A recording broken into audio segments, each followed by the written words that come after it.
Good morning, good afternoon, good evening. Welcome to another episode of the Two Abdullahs with your two favorite naughty slaves of Allah. Today, we have a really interesting episode coming up. And as you may have noticed, this is on a new channel. So if you are new here, please do subscribe. I got hit with a bit of a unfortunate situation on the main channel. So trying to get this channel up and running. It's 9 p.m. here as well in Eastern Time Zone where we are both located. And how is it going, Abdullah Gondal? Hello, everybody. Thank you for having me here once again. It's a pleasure to be here. Going amazing. Today, I brought this special presentation for everybody, and the whole point was to have a good, lighthearted laugh. And Friday night, a stand-up comedy kind of lighthearted conversation, but also to bring into perspective the full intensity and magnitude of the stupidity found in the religion of Islam, especially Sunni Islam. And I mean, I kid you not, it'll be hard at times to hold our laughter. But that's what we will be doing. Now, we have about 150 hadith and verses, about 160 something to be exact. But obviously, we can't get through them all. There are about 100 slides. So we will try to get through as many of them as we can. And we'll periodically take calls about every 5 or 10 slides and take your guys' viewpoints as well. But before we get into it, I remember my friend Samir had something to say about the Paris attack that happened today, which was really unfortunate.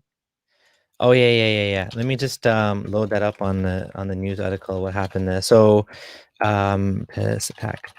So what happened is, can you say what happened? Or I just look it up.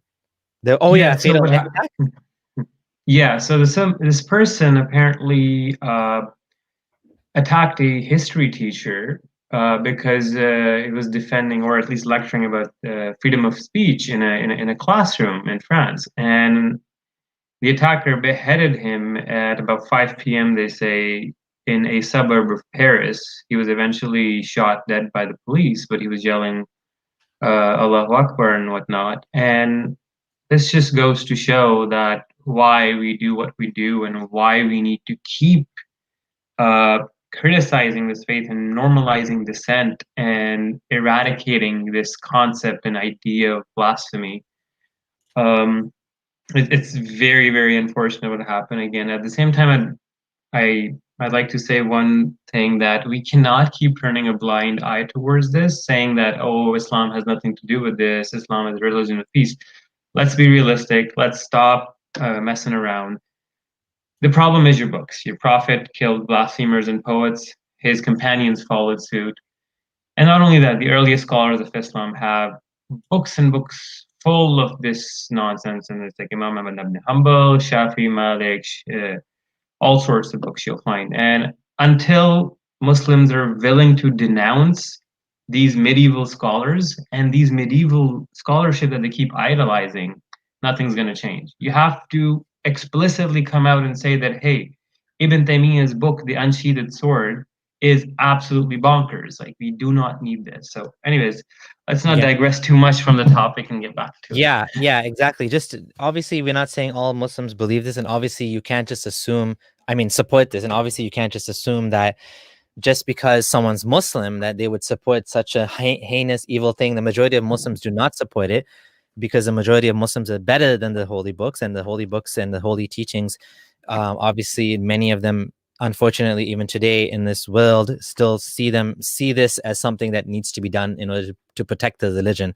So that is unfortunate. And like you said, we don't want to, spend too much time on that. But we just want to condemn this and move on. So to start with the presentation, and again, for those of you who are new here, please do subscribe. There's a new channel. We want to get up and running.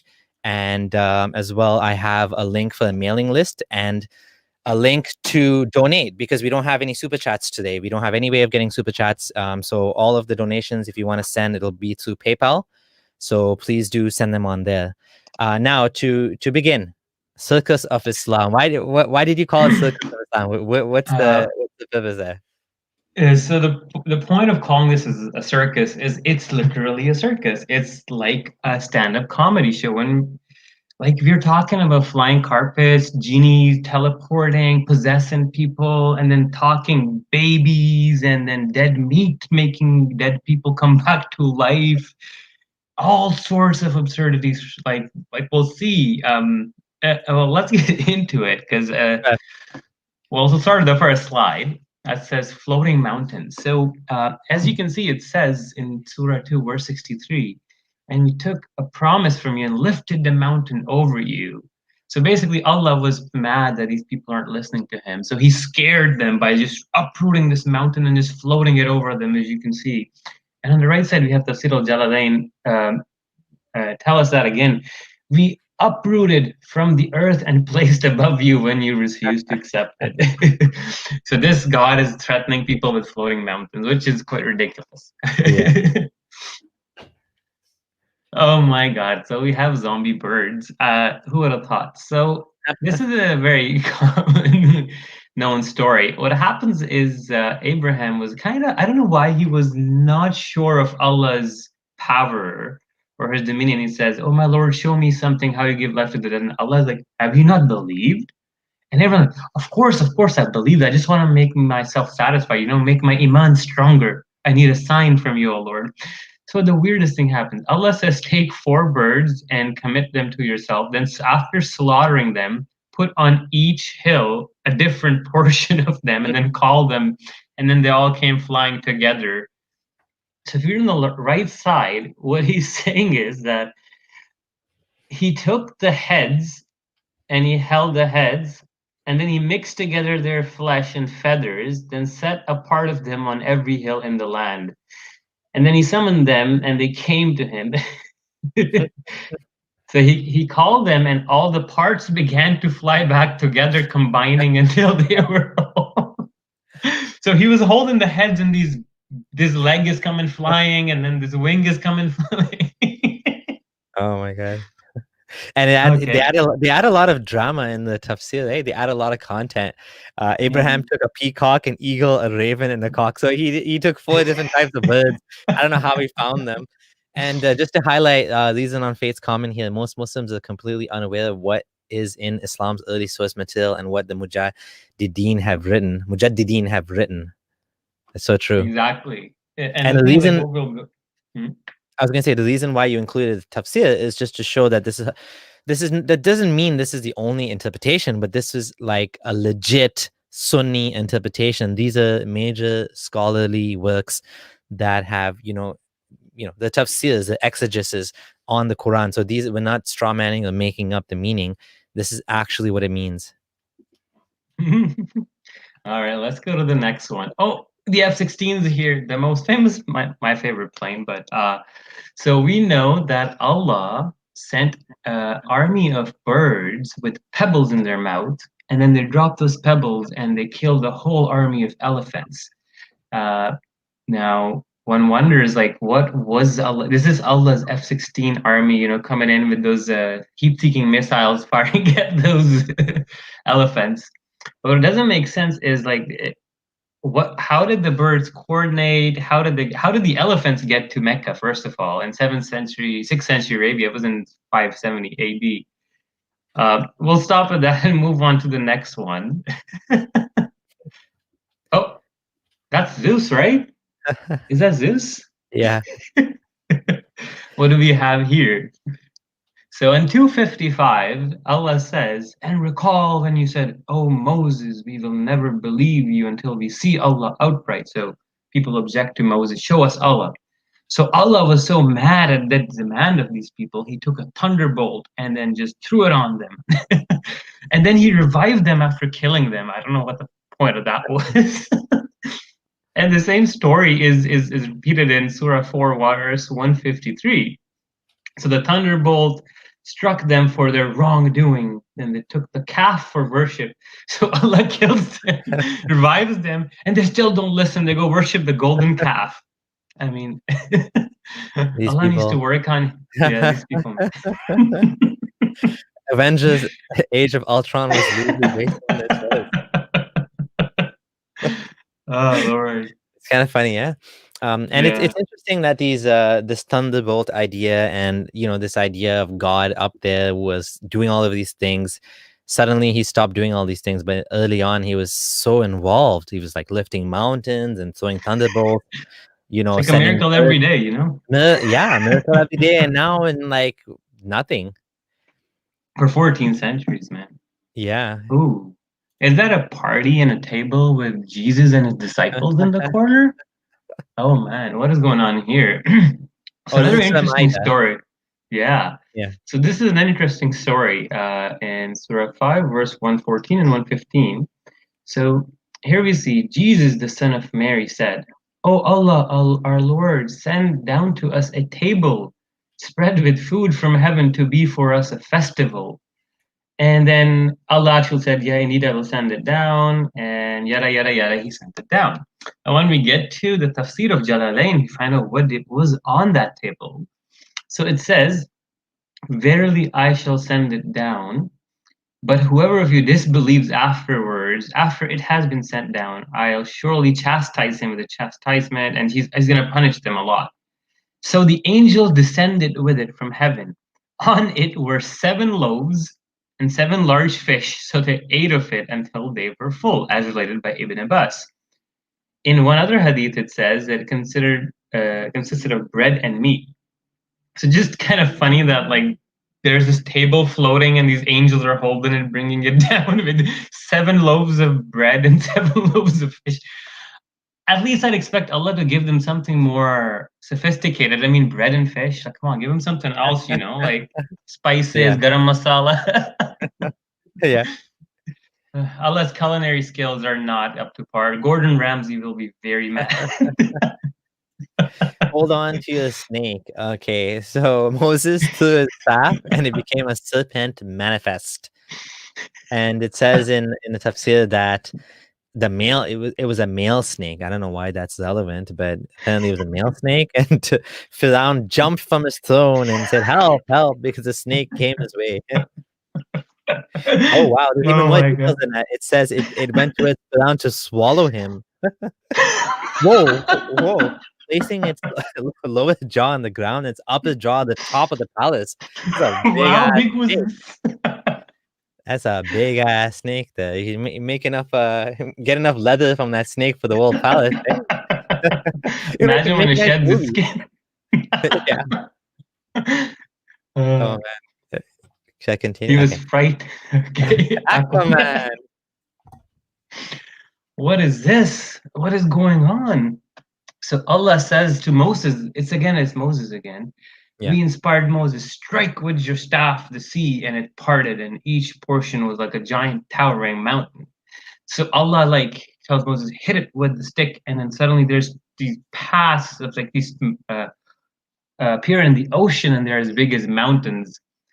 And it's apparently in the details it says it's like 12 paths, but that's not in the verse. But it's funny, like, oh, let's go forward. Is that another Moses miracle? Yeah. Damn, like this guy was a full-on magician, man. He's good. Okay, so here it says, and he drew out his hand, and thereupon it was white with radiance for the observers.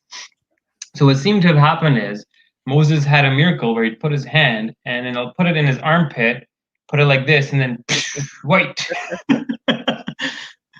And it That, says like in the tafsir, it gives you more detail because it wouldn't hurt. It was not because of leprosy and whatnot. But then it go back to his normal color. Okay. All right. Let's go. Let's go on. Oh. Zamzam for Jews.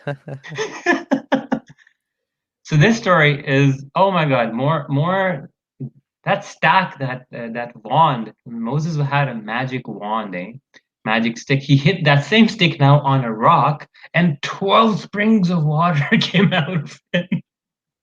Just like Like what Zamzam. is going? Just like Zamzam. Yeah. And mentioned when Moses sought water. This is weird. Look at the details. We said, strike with your staff the rock, the one that ran off with his robe. Oh my God, it's the same rock that ran off with his clothes. Oh my So god. there's Are you another serious? story. Whoa, Yeah. whoa, that's interesting. What? What? That's connected back to the Quran. The one that he hit, that water came out, is the same one. It was angry and came back after him. That is hilarious. I did not know that. Tafsir I al-Jalalain. just Man, you got the gems. Oh, I should put the link for calls too. Adam yeah. Lixter is saying, why didn't Moses and Abraham perform in Las Vegas? They weren't like Chris Angel, man. Like okay, let's move on. Oh my God, what is this? UFOs? 600. What is going on? Ibn Masud informed us that the Prophet had seen Gabriel having 600 wings. What? Was he standing there and then counting each wing? Like one, two, three, or like, is this a euphemism for a lot of wings? But I don't understand. Why do angels really need wings? Because the atmosphere of the earth is very thin in Yeah. relative relation to the whole universe where there's no air. So And normally it's it's actually, 70, right? Normally when yeah, it's a large number, it would be 70. Why 600? It's interesting. I wonder it's what the very meaning of that. weird. Yeah. Yeah. Maybe the ancient Arabs had like multiple ways of saying a lot. It was either 70 or 600 or 40,000, like the specific numbers, right? Yeah, yeah, yeah. Oh, what is teleporting genies? Oh, that's hilarious. So the story here happens with Solomon. So when Solomon was sitting, he was told by a bird that there's this palace, and he's like, I want to see that palace, and I want that queen in front of me. So the genie's like, hey, don't worry, man. Like I'll bring that queen in front of you in a blink of an eye, like this. So then Solomon is sitting there, and the genie like goes, and suddenly Solomon blinks his eye, and the whole throne with the queen, everybody's just there, just teleported. Not only can genies teleport, they can make things teleport and humans teleport with them. So imagine if we can find a genie that is using this quantum teleportation and he can zoom back and forth through time. Imagine. Here I was thinking this is going to be in the future, and when in Star Trek and Star, they have the teleporters, but apparently it was in the past, ancient knowledge. The But ancients were watch what's teleporting. But their ancient teleporting shows up on the right side. So Yeah. he explains how he teleported. So he looked up to the heavens, and this was done by having it travel under the earth until it sprung up below Solomon's kursi seat. Like this tunnel system, this quantum Oh, tunnel Elon system. Musk, the boiling machine, right? He has a boiling company. Exactly. So not only teleports Star Wars, it's also Elon Musk's. This man, Oh my. see, Islam predicted Elon Musk's boiling machine, right? I mean, that's his plan to make a big tunnel Oh. under the earth, right? What was that in Incredibles 2? That monster. All right. Let's take a Okay. call. Let's see how far it's Oh, going. there was a call and he disappeared. I hope he comes back. Just to make it Okay. clear, the reason we are making fun of this is because, I mean, if you just go back to the very beginning, we just talked about how someone just just committed a murder in the name of Islam. I'm not saying all Muslims believe that, but definitely the books and the religion has a lot of bad things in it. So, why don't we make fun of it? Why don't we, show people?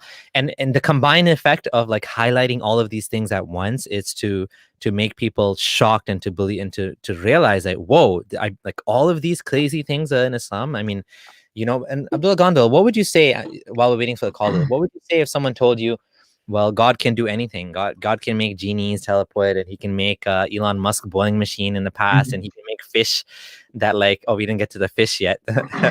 It's, Why do you think this is like such a big, like, why is this a big deal? I mean, God can do anything, right?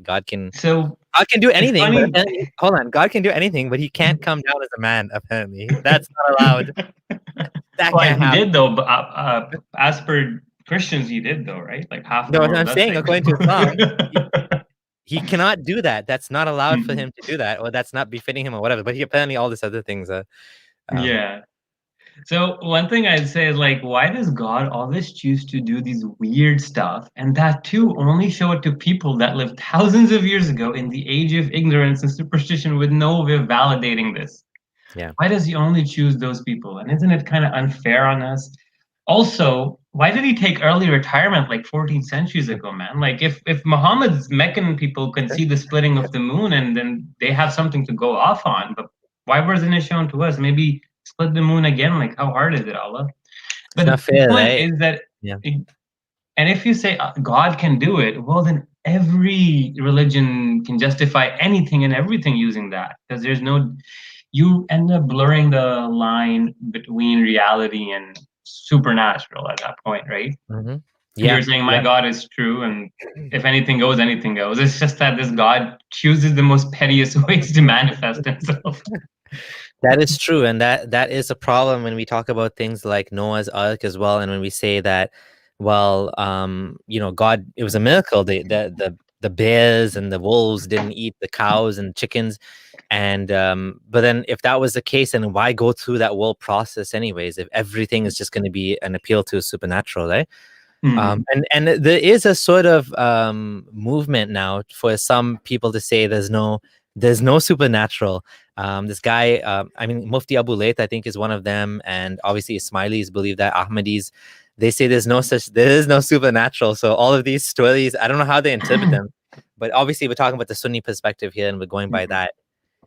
So one thing very important, because now a lot of Muslims, when they see this, they'll be like, "Oh, but these are all metaphors. These aren't literal. Don't worry. It's no, it's okay." Especially the more liberal and Ahmadi Muslims will say that. The Yeah. problem with that perspective is it's constantly rebuked directly by Allah Himself, where the Meccans would make the exact same objections to Muhammad, saying these are just old stories. None of this actually happened. In haza illa asatirul awwalin. So Allah would say, no, they're not just old stories. They're actually real Yeah. stories and they actually happen. So you I'm kind of end excited. up in the same boat as the Meccans as soon as you kind of try to relegate the stories to metaphors. And the problem is, what is the standard? Who is to decide which story is metaphor, which part is literal? Little bit of it is metaphor, a little bit is.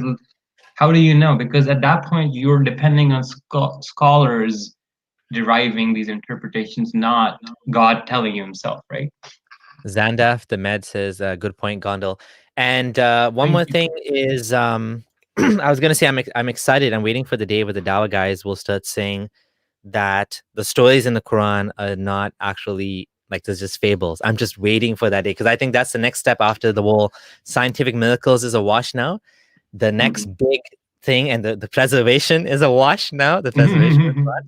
The next thing I'm waiting for is the stories in the Quran are metaphors. And let's see if we can take a call now. Hello, Mr. Virginia. Are you here? Hello, hello. Okay, Mr. Virginia is not here. Hello, Ali. Are you here? Hello. Hello, Ali. Hello. Oh, there you are. Hi. Hello. Yes. Hi. Can you hear me? Yeah, perfectly fine, man. Can you hear? Yeah, I can hear you fine. Can you hear me? Okay. Yes. Yes. So, you're talking to me or Mr. Virginia? I'm talking to you, Ali. You can give us your question now. Oh. Oh. Okay. Yeah. So, I mean, in this stream is basically, we are boiling it down to miracles, right? We're basically kind of the gist of the stream is about the miracles, but the thing is, people believe in the truth of Islam not because of miracles, but it's because they believe in the truth of Islam for all set of other reasons, and that's a different debate altogether. And once they come to the truth of Islam because of that, and of the fact of an omnipotent God, then these things are kind of an extrapolation, a secondary matter, and no one bases the religion on the things that you listed today. Yeah. So, I mean, at the end of the day, we're not getting anywhere in terms of because Abdullah Samir mentioned that why not make fun of the religion because of such and such teachings.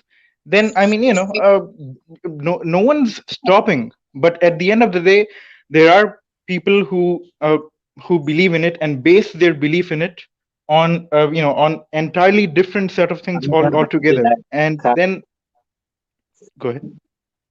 Okay, so one thing I would say is you made a point about epistemology, right? So if you say that, hey, I believe that the Quran is Allah's word, so from that point on, everything the Quran says is going to be right. And that's a problem because you have to judge a book. So in academia, there's something called we don't judge something by its internal mechanisms and beliefs all the time. You have to put it something outside to falsify, right? If you keep, if sorry, I'm hearing a lot of chatter in the background. Um, if you keep going with the idea that if God can do this, then he can do everything, then like I said earlier, there's no distinction between reality and supernatural, and you're trying to make your religion and the stories in your book sound more unfalsifiable. And like I understand what you're trying to say, that you're saying that the stories are unfalsifiable in a sense, but people don't care about their absurdity. They just believe in it regardless, and uh, they have belief No, in some see, prior to the stories, right? yes, yeah. I'm Yeah. sorry. You can complete your point. Yeah, that's my point. But it's the point of epistemology, right? Like you're saying, like, oh, I believe in Allah, therefore everything the Quran says is true.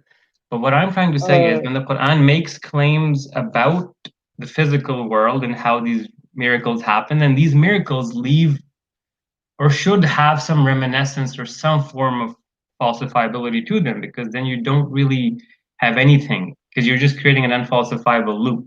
You understand what I mean? Yeah, yes. I mean, I do, and from your the way you see it, you may be right, and I'm not, I'm acknowledging that. But what I'm saying is, when you bring in the methodological naturalism and keep Mm-hmm. that in mind as part of the philosophy of science, then Mm-hmm. one of the main axioms of it is that you have to leave supernatural, out of it. These are some things that are not in the Mm-hmm. same realm. And Mm-hmm. methodological naturalism actually entails that these things are not, we don't wear the lens of science when we look at these things at all. So this whole stream in that sense would be, out the window. I mean, I'm not saying that demanding that you stop do that. You can, and that's your freedom of speech. But at the end of the day, when you keep methodological naturalism in mind, then this is just criticism for the sake of criticism and making fun for the sake of making fun. And we're not, at the end of the day, getting anywhere with that. I would really disagree with that, because like I said, we are into how many slides are we in? Like 10? We have about 100 slides, and what I'm trying to showcase is that, like I keep saying, yes, certain amount of absurdity, people, Muslims will be like, yeah, okay. But buddy, like you're gonna see an amount of absurdity and stupidity that is at conflict with reason on every imaginable level. Okay? Mhm. Yeah. And that's what I'm trying to say. Is And it's yeah. this is not generic BS. What I'm trying to say is that the absurdity that I've compiled in one format, when you put it together and you view it holistically, you realize, oh boy, okay. And like I said, I understand your point, and I totally know the point about epistemology. But the point then again happens, and if you can say, then everybody can say, and then everybody's religion is okay, right? And I also understand your point about methodological naturalism as well. We are presupposing that, of course, but that is the best presupposition we can have based on the evidence. But Yeah. despite that, just watch the presentation and see how bad it gets. Just on a side note, I'm just want to ask: are you Muslim or a non-believer? I am a Muslim. Okay, so we might take you back later on, and I'll ask you a few questions about some of the things that we will come across. Okay, because some of them will be so Okay. outright like for example outright conflict with science that it's just really hard to make sense of them. Okay, but anyways, I'll get back to you. Uh, Do keep the link and join us later on. I'd like to talk to you later. Okay. Okay. All right. Yeah. Yeah. I Like mean, I do. I'm sorry. I do apologize in advance if I'm not there for the full stream. I've just got some things to do. No problem, But man. anyway, I mean, still nice talking to you, and you guys No, no, have a good totally. night ahead. thank Thank you, Ali. Sorry, Thank you. I I don't know. appreciate your nice cordial exchange as well. It's nice talking to you. Thank you. Thanks. I All don't right, know what no problem, happened to my. guys. Bye. Yep. Bye. I don't know what happened to my computer. Why it's crashed now. It's crashed twice, so I apologize for that. If it happens Oh, again, yeah, blue screen. It seems like. think I can share the thing too then. Oh, I have it. I have the Just in slides now. Okay. But just in case, yeah, you can share. You should be able to. I think. Okay. Hopefully it won't happen again. And Let's just go to a add, couple of slides. you want to do a couple slides before the next call? Okay. Just to Yeah. add to what you were saying, it is, which is what I was asking you just before this caller came and asked basically the same thing.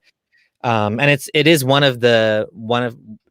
argument. It's true that this is one way of presenting this information, and it has its flaws too. Right? It has its flaws that if you can always go back and say, well, it's possible. But the thing is, what we're trying to show is that any reasonable mind would not accept any of these things except for the fact that it's part of Islam. If I came and told you, like you've come up with these stories of Zenu, the great prophet Zenu, and he did this and that, and everyone's like, what kind of crazy cult is this? And then you're like, oh, sorry, that wasn't Zenu, that was Allah. And everyone's like, Exactly. Like, Well, that's the point. That's the point. We're trying to, we're trying to show that the amount of craziness here that people will accept only because it's from the religion, only because like it doesn't otherwise wouldn't make any sense. So apologize to the I've done this exact experiment with my own family. A lot of Muslims in a family gathering, I said, "Hey, I heard this story about the shooting stars chasing genies." All of them were laughing their ass off. No, Jojo. Muslims are laughing at the idea that this could possibly be true. In fact, some guys, no, of course not. It's meteors. But then I'm like, but buddy, it's in the Quran, and they're like, no way, no way. And then I showed it to them 3 times. Okay. All right, slides. Let's go. Yeah. Oh, song button. There. All right. Oh. Are we on this one? No, we did this one. Yeah, we did. Oh, black dogs are Satan. What? Okay, so this is weird. So Prophet Muhammad is telling you something that there is that 3 things can cut off your prayer, sever your prayer. Is if a donkey passes in front of you, a black dog, and a woman. So Allah is comparing women in the same category as black dogs and donkeys, the Prophet. And then he says to make sure to kill the black dog because the black dog is the devil. And there's a lot more hadiths to it, but we'll just stick to this one. And you will see this recurring theme, this xenophobia occur. Not only did Muhammad hate black dogs, but we'll see why he hated black dogs, because his best imaginary friend hated black dogs. So there's a whole backdrop to it. Isn't it also like a conflict? I'm trying to find it, but I don't have it. Where I remember Aisha was angry about this hadith. And yeah, she was and like, she said, no. Yeah, go ahead. She said I was praying. He was praying at night, and I was sitting there, and I was in front of him. I didn't cut off the prayer or something. Yeah, she didn't like the hadith, apparently. What was funny was like Aisha wasn't even there when Muhammad. Didn't she say you're comparing us to donkeys and dogs? Exactly, she literally said that. Yeah. Yeah, I don't have the reference. I couldn't find it right now, but talking spy birds. Talking spy. What is going on? But the hoopoe stayed not long. It says, I've encompassed in knowledge that which you have not encompassed. I have come to you from Shiva with certain news. Ooh, do tell us, O hoopoe. Indeed, I found a woman ruling them, and she's been given all things, and she has a great throne. I don't know what this obsession is with the throne. It's like, what the hell? It's like, why are you so worried about this? Yeah. This throne? Like, but hey, women queens, remember that this is before Islam. The Quran is testifying that women were queens before Islam, more rights in pre-Islamic eras. There you go. And Muhammad reduced women to say that any woman who becomes leader of a nation will be cursed. Oh man, talk about losing rights, eh? Oh boy, this one's funny where I just don't get it. The story of Solomon is so mind-bogglingly clearly a fable. Like it's beyond words. Like, the guy talks to birds, then he talks to genies, then he has teleporting genies, and genies are making him wells in all sorts of buildings, and they're bringing the Queen of Sheba to him. Bird is going spying for him, then he's hearing ants getting scared of his army being crushed. Like, what is left? Oh, wait, there is something more. But yeah, this story is weird, where like Solomon is running towards the valley of the ants, and he hears the ants speak, "Oh, ants, enter dwellings, you'll be crushed by Solomon's." And Solomon's hear that and he laughs. Like, Yeah. what? And that it's like, how does Solomon interpret the vibrations on the top of the things that vibrate? It doesn't make any sense. Yeah. Right? And this is a pattern you'll see. Yeah. Talking Sorry. cows. Should I go ahead? Yeah. So it's hard to know when go you're ahead. done. Yeah. So what's funny is there's talking cows and talking wolves. After talking birds wasn't enough. After talking, so we have a hadith where it says, while a man was driving a cow, he suddenly rode over it and beat it. So he's like, "Hey, you bad cow! Slap, slap!" The cow started talking. "We have not been created for this, but we have been created for slapping." You almost spat out your drink. On that, the people said, astonishingly, "Glorified be Allah, cow speaks." Even the people are like, what is, even Muhammad's contemporaries are like, this doesn't make sense, dude. The companions are like, what's going on? Like, this doesn't make any sense. No, then Muhammad ups it up a notch. He's like, "Oh, I believe this, and Abu Bakr and Omar believe it too, although neither of them was present there." That's what is weird. It doesn't stop.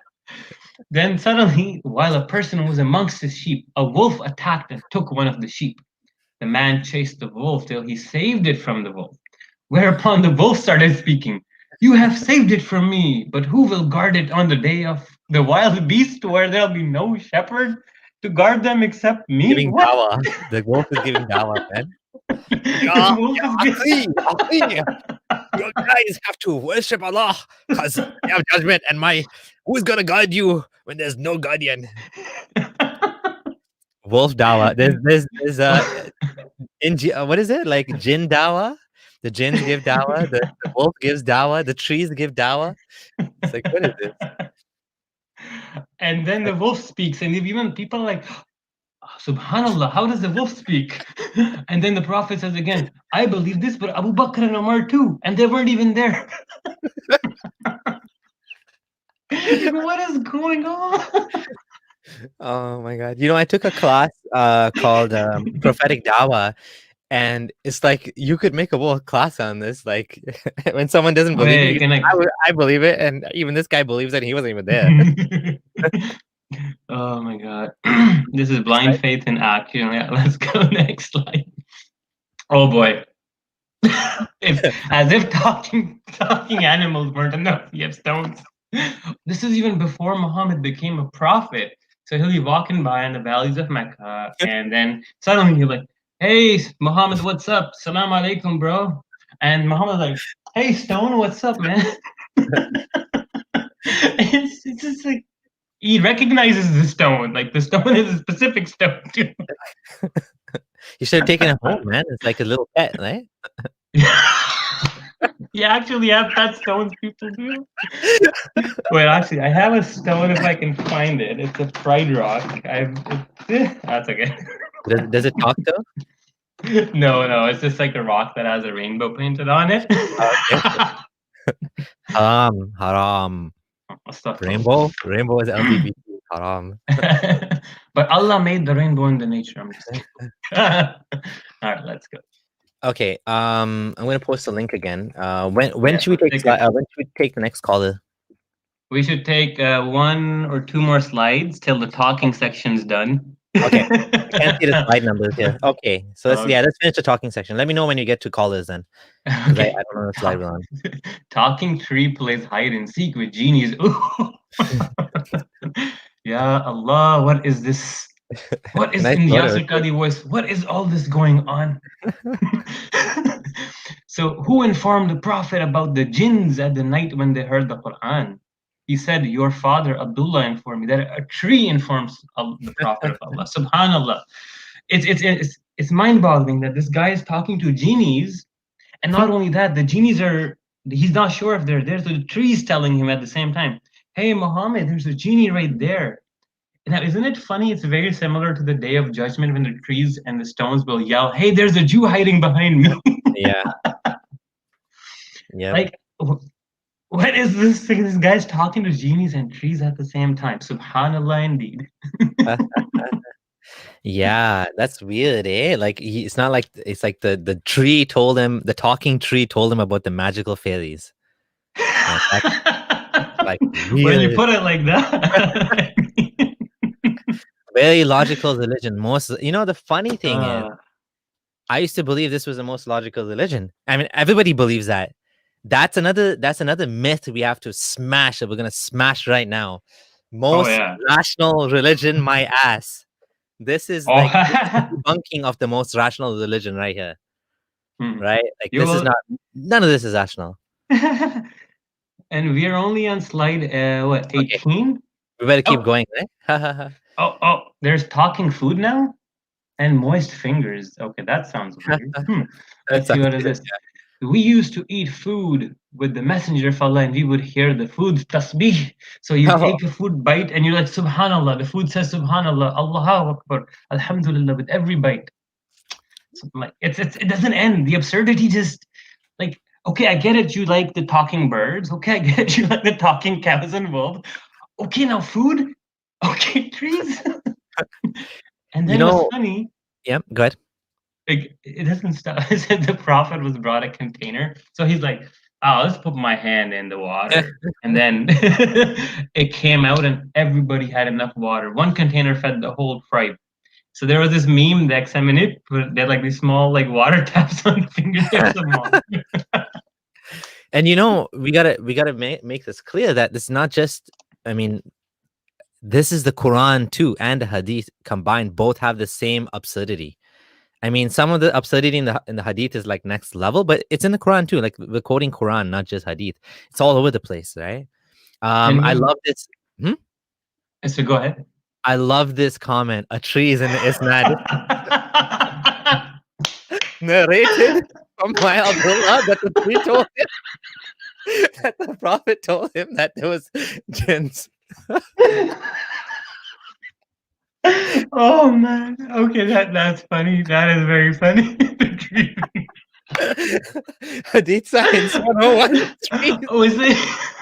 Trees and jinns can be narrators too. Oh boy, it's like on Omar on Shajar on Shajar on Jinn. Reading the Isnad. Muhammad heard from the tree, who heard from genie, who heard from the shaitan. Oh boy. Okay. But the jinn got stoned by the shooting star, so he didn't get the message. Oh boy, man, this is hilarious. Like, how do you... Let's take a call before we have an aneurysm. Okay, I'm going to take the calls in order. Magnets Travel, hello. Hello, how are you? How are you doing, man? Good, thank you. Yeah. So I was going through like with my one relative in Oklahoma. He's a doctor, like around 50 years old, around, and I was going through with him, and everything. He all the time he comes on the health thing and afterlife health thing, and I couldn't find like something short so I can send him because on the hell. I don't know what's the history and like that. So all the time he's coming on, whatever I send him, he's coming on like afterlife and hell. That's all. He's not moving anywhere. So we did a whole episode on hell and heaven, actually 2 episodes, one dedicated to each. Yeah, I saw the yesterday one. I think what he's saying, Gondal, is that no matter what he says, this guy's saying, you know, but what about hell? The thing is, brother, you can't convince everybody. I'm just frankly speaking, there's just going to be people that don't want to listen. If you're telling this guy stuff and he doesn't want to know, he may just react in a way that just, you know, like, I'm not interested. So we're only here to help the people that want to be helped. Like we're doing this work for the sake of a better world, not the sake of Allah, but the sake of a better world. And we can't help everybody. We can only help people that want to be helped at the end of the day. So like maybe he doesn't want to know. If he does, then if he wants to know, I mean, hell is made up. That's not really a response. Yeah. Oh, look at these problems with the Quran. Oh, but hell, that's not Yeah. even that's not an argument, right? Yeah. So he comes all the time. I'm worried about I'm not worried about like this life is only like 70 years old. You can live 70, 80 years old, but I'm worried about the afterlife. So I'm saying where the afterlife is. There's no evidence, and everything I'm telling you, I'm telling, and he is just coming again and again on that thing. And plus, he was Yeah. coming on the moral. So I sent him the moral thing, and I said, "What about the slavery? Who gave?" I told him like the religion hijacked the morality, and but where's the morality? We have all the morality nowadays. If you read the Charter of Human Rights, UN Charter of Human Rights, there's a 30 clause, and that's all. You can write it in 2 pages. So why you need 1,000 pages of nothing? Yeah. Yeah. We're much better than like it's never been anything be written like that 2 pages before that. Nothing can compare that thing. Yeah, I mean, definitely what we have today in terms of human rights is far better than any holy book from the past, for sure. I agree with you. Yeah, and it's only two pages, 30 verses you can say. It's only 30 verses, or you can put in two You pages know, and yeah. we I- should turn the Charter of Human Rights into a surah like it in Arabic. Yeah. That's a Oh great yeah, idea. that will be great. That's a That's great gonna be idea. very, very. Yeah, that's a very Yeah. good idea. Okay, Yeah. That well, I'll will work do on that. it. Yeah, you start work on that. That will be a great thing. Okay, thank you Okay. so much for Okay. your call and Thank you so comments. much. Have a nice Thank time. Yeah. you. Thank you. Bye. You Thank you. too, Bye. sir. Bye. All right. Ray, I can't add you. You don't have any devices connected. Rafael, hello. Hello. Hello guys, can you hear me? Yes, we can. Yes. So I wanted to bring a very ridiculous hadith up about breastfeeding. Oh, Yeah, I think we have it. no. I think we have it We in the have it later. presentation. Yeah. Yeah, guys. But the interesting thing about this is most Muslim apologists, especially the Sunni ones, because of it's a Sunni hadith, right? And Mhm. in Sahih Bukhari, I think. And they always say that, so the hadith is about that the Prophet orders a woman to breastfeed an adult, basically, who already had a beard. So that I think that he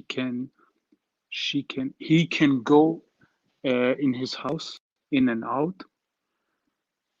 So he will be her mahram. It's Oh, about this is about Abu Hudayfa, right? yeah, Something. exactly. Abu Mhm. Hudayfa, his wife. It's about his wife. So the Prophet ordered his wife to breastfeed an adult called Salim, so that Salim can go in and out of her house. Excuse my English. I'm not sorry. It's not my native language, but No problem. yeah, and Yes, this is a common hadith used by I guess Christian apologists bring it up a lot.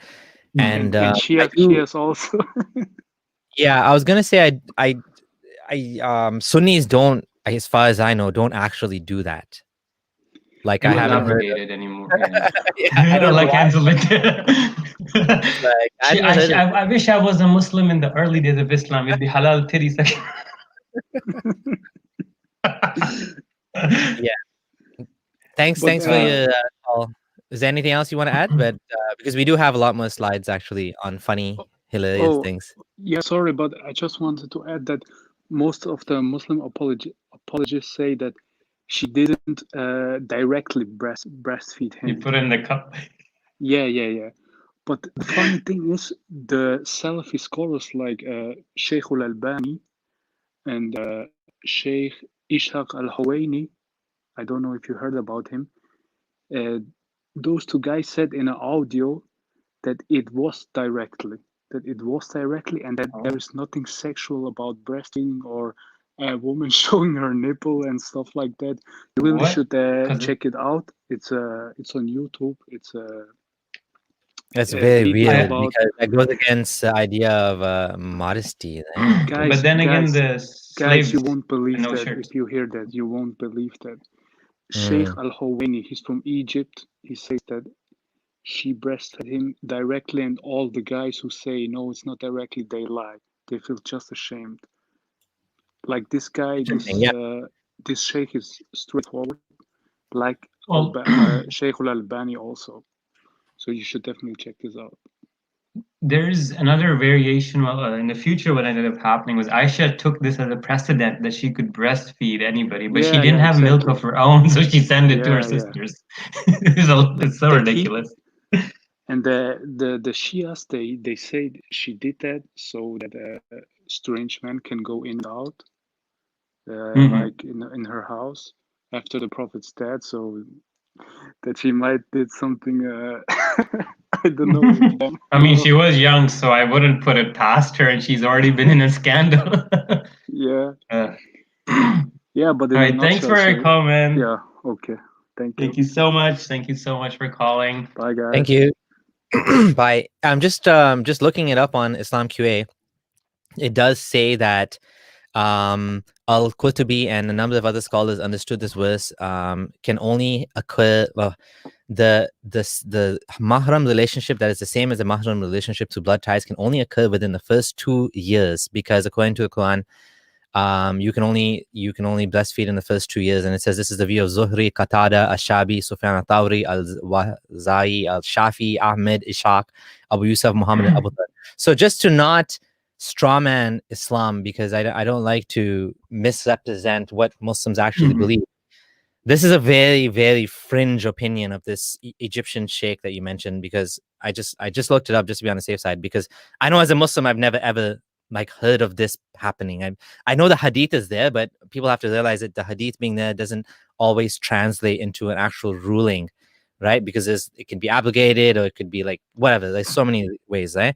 So just to be fair, yeah, this is not. It was 10 sucklings, then it became 5 sucklings. Yeah. So imagine you have to so if he's, oh my God, just to think about it, if he's saying that it has to be literal sucklings, so you have to go to the lady 10 times to suck her nipples to get the milk. And even if it's not literal suckling, even if it's like you put in a cup, it is absurd. You go to the lady 10 times to drink her milk, so she what are you trying to do? That's weird. Yeah. I want to share the slides again. Okay. Boop. Okay. Oh yeah, we did this. So we went through the moist fingers. Oh man, this magic spit water trick. Ooh. So we were in the company of the Prophet, and the number was there's about 1,400 people with Muhammad, and they camped at a well, and it was dry. So they informed Allah's messenger, of course, and he magically comes at he got like toot in the well, and and he leaves it, and then it fills up with the water. And not only did the people drink, their riding animals all finished it. So Muhammad spat in a well, and about 1,400 humans, and all of their animals drank it. This is some weird magic spit, holy spittle, the holy divine spittle. Disgusting. Muhammad's spit makes an appearance over and over and over again. You will see. Angel army.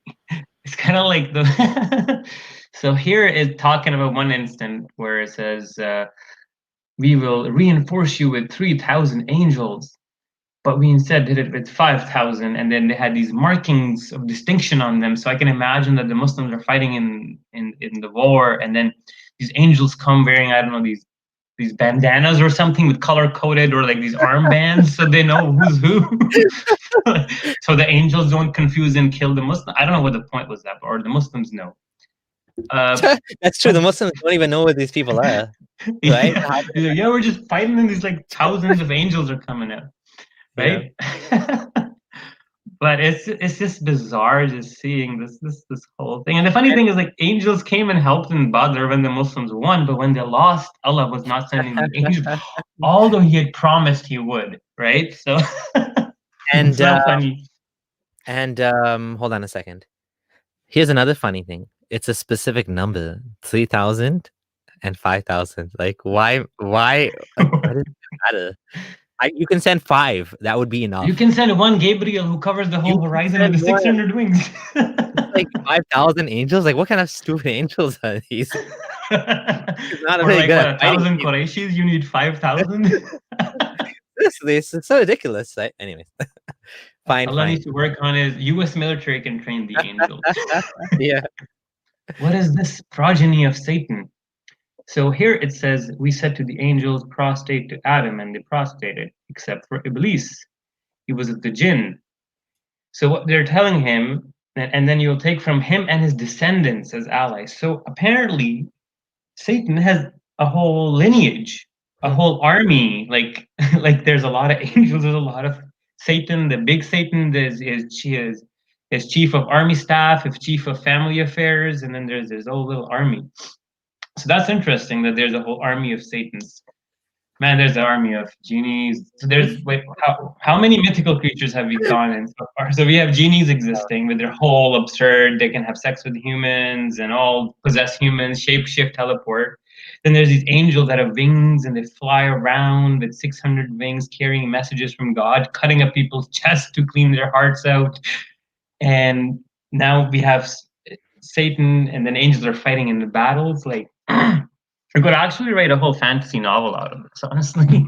Sounds like Lord of the Rings. Yeah, it does sound like Lord of the Exactly. Rings. It's like Warcraft or something. Seriously. It's like that movie. Seriously. This Oh, one man, was let's go. hilarious. Allah has a boat. I'll let you do this. Amazing. Right? Like, like he had a throne on the water. I mean, if it's on the water, it's pretty much a boat, right? So Allah is like riding on a boat. And it's funny is, it was the throne was floating upon the water before Allah had created the universe. So this is before the Big Bang. Somehow H2O is existing, and Allah's. What's the point? The point is that this is again a clear borrowing from the water creation myths that we see in other mythologies in the past. Now, what's funny is it gets worse. On the Hadith you read is, I said, "O Messenger of Allah, where was our Lord before He created His creation?" So the Messenger said, "He was above the clouds, below which was air, and above which was air and water. Then He created His throne above the waters." Something like celestial ocean floating, and Allah just writing it. Like, come on. Yeah, and just to be fair, this is a Hassan Hadith, but this is the mythology of the world that they believed in. They used to believe there was an ocean in the sky. I mean, it makes sense. Where does rain come from? It must be an ocean in the sky, right? There's an ocean below us, there's an ocean above us. And we see the same thing in the Bible. The firmament was open and the water came out. And I mean, it's very 7th century for sure, right? The ocean in the skies. Hold on a second. Oh yeah. Can't Allah do a Thanos snap?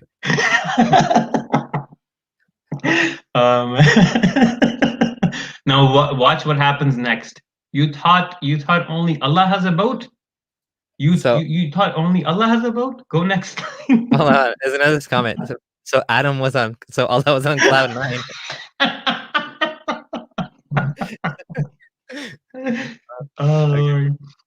Oh, oh, Satan has a boat too. Oh my God.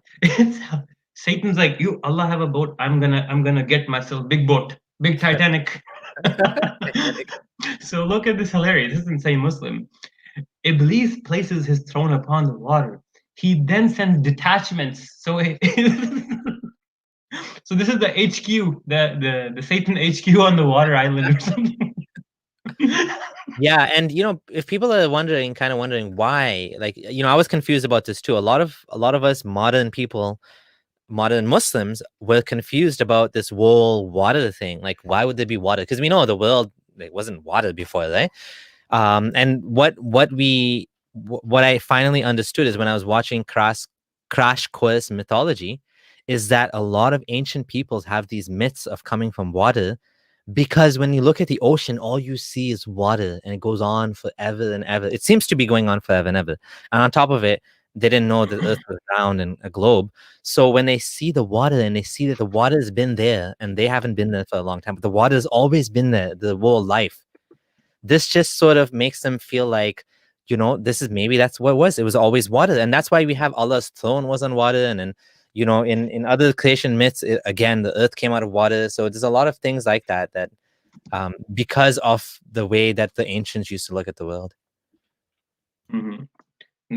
And you can see like it's repeated over and over again. And what's funny here is it's almost like they have these parallels. Like Allah does something, Satan's gonna be the same thing but counteract it and try to imitate Allah, and so he has. Yeah.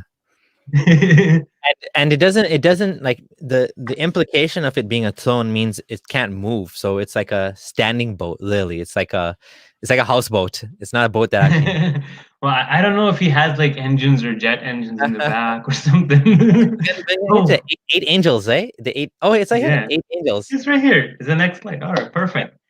This one is very funny because it doesn't matter if it's 8 angels or 10 angels or 5 angels. Allah doesn't even need angels. He's all powerful. He can float by himself. You would think it would be 4. Yeah, it's like got 4 corners, but Allah is an octagon, okay? Octagon throne. Oh my. Your camera cut out. Yeah, camera overheated, I think. So one of the things about this verse is, if you read the Arabic, the word 8 is at the end. وَالْمَلَكُ وَلَا أَرْجَاهِيَ فَيَحْمِلُ أَرْشَ رَبِّكَ فَوْقَهُمْ يَوْمَئِذٍ ثَمَانِيَةٌ. The word ثَمَانِيَة is what means 8.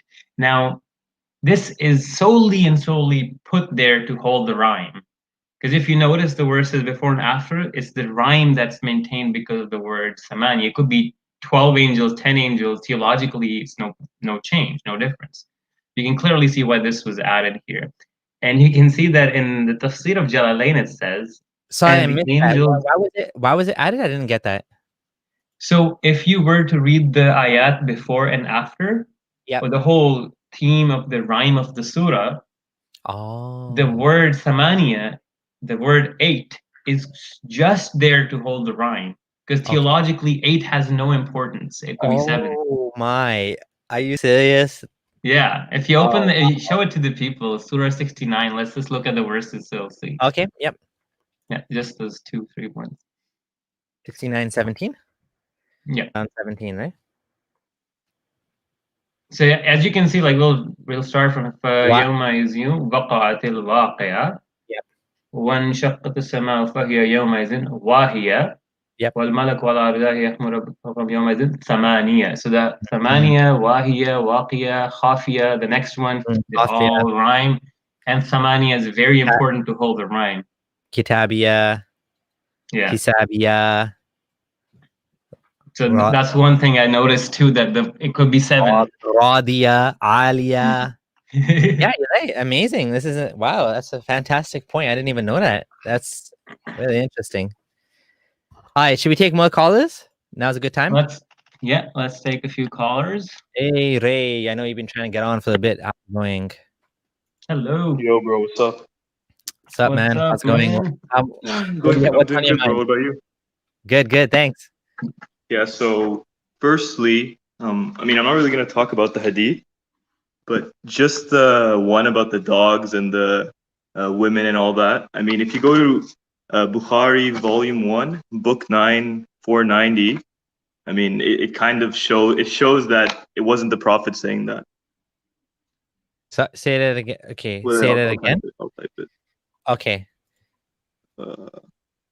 The one about the cutting of the dog is actually narrated by a few different sources. Which one? Oh, you're talking about the prayer. Oh, what? Yeah. So I'll explain. It's got a few narrations to it, so it's not just one-off. It's actually often reported by different Sahabis, and then there's a counter report by Aisha claiming that no, the Sahabis all collectively misheard them, even though she wasn't even there when this happened.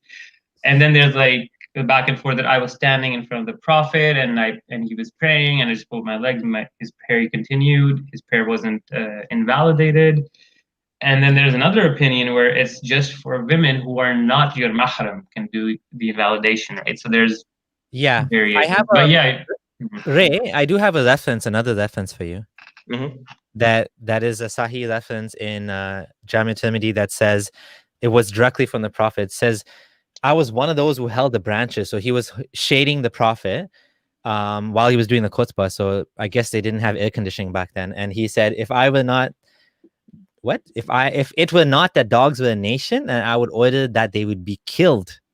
So kill everyone among them that is black.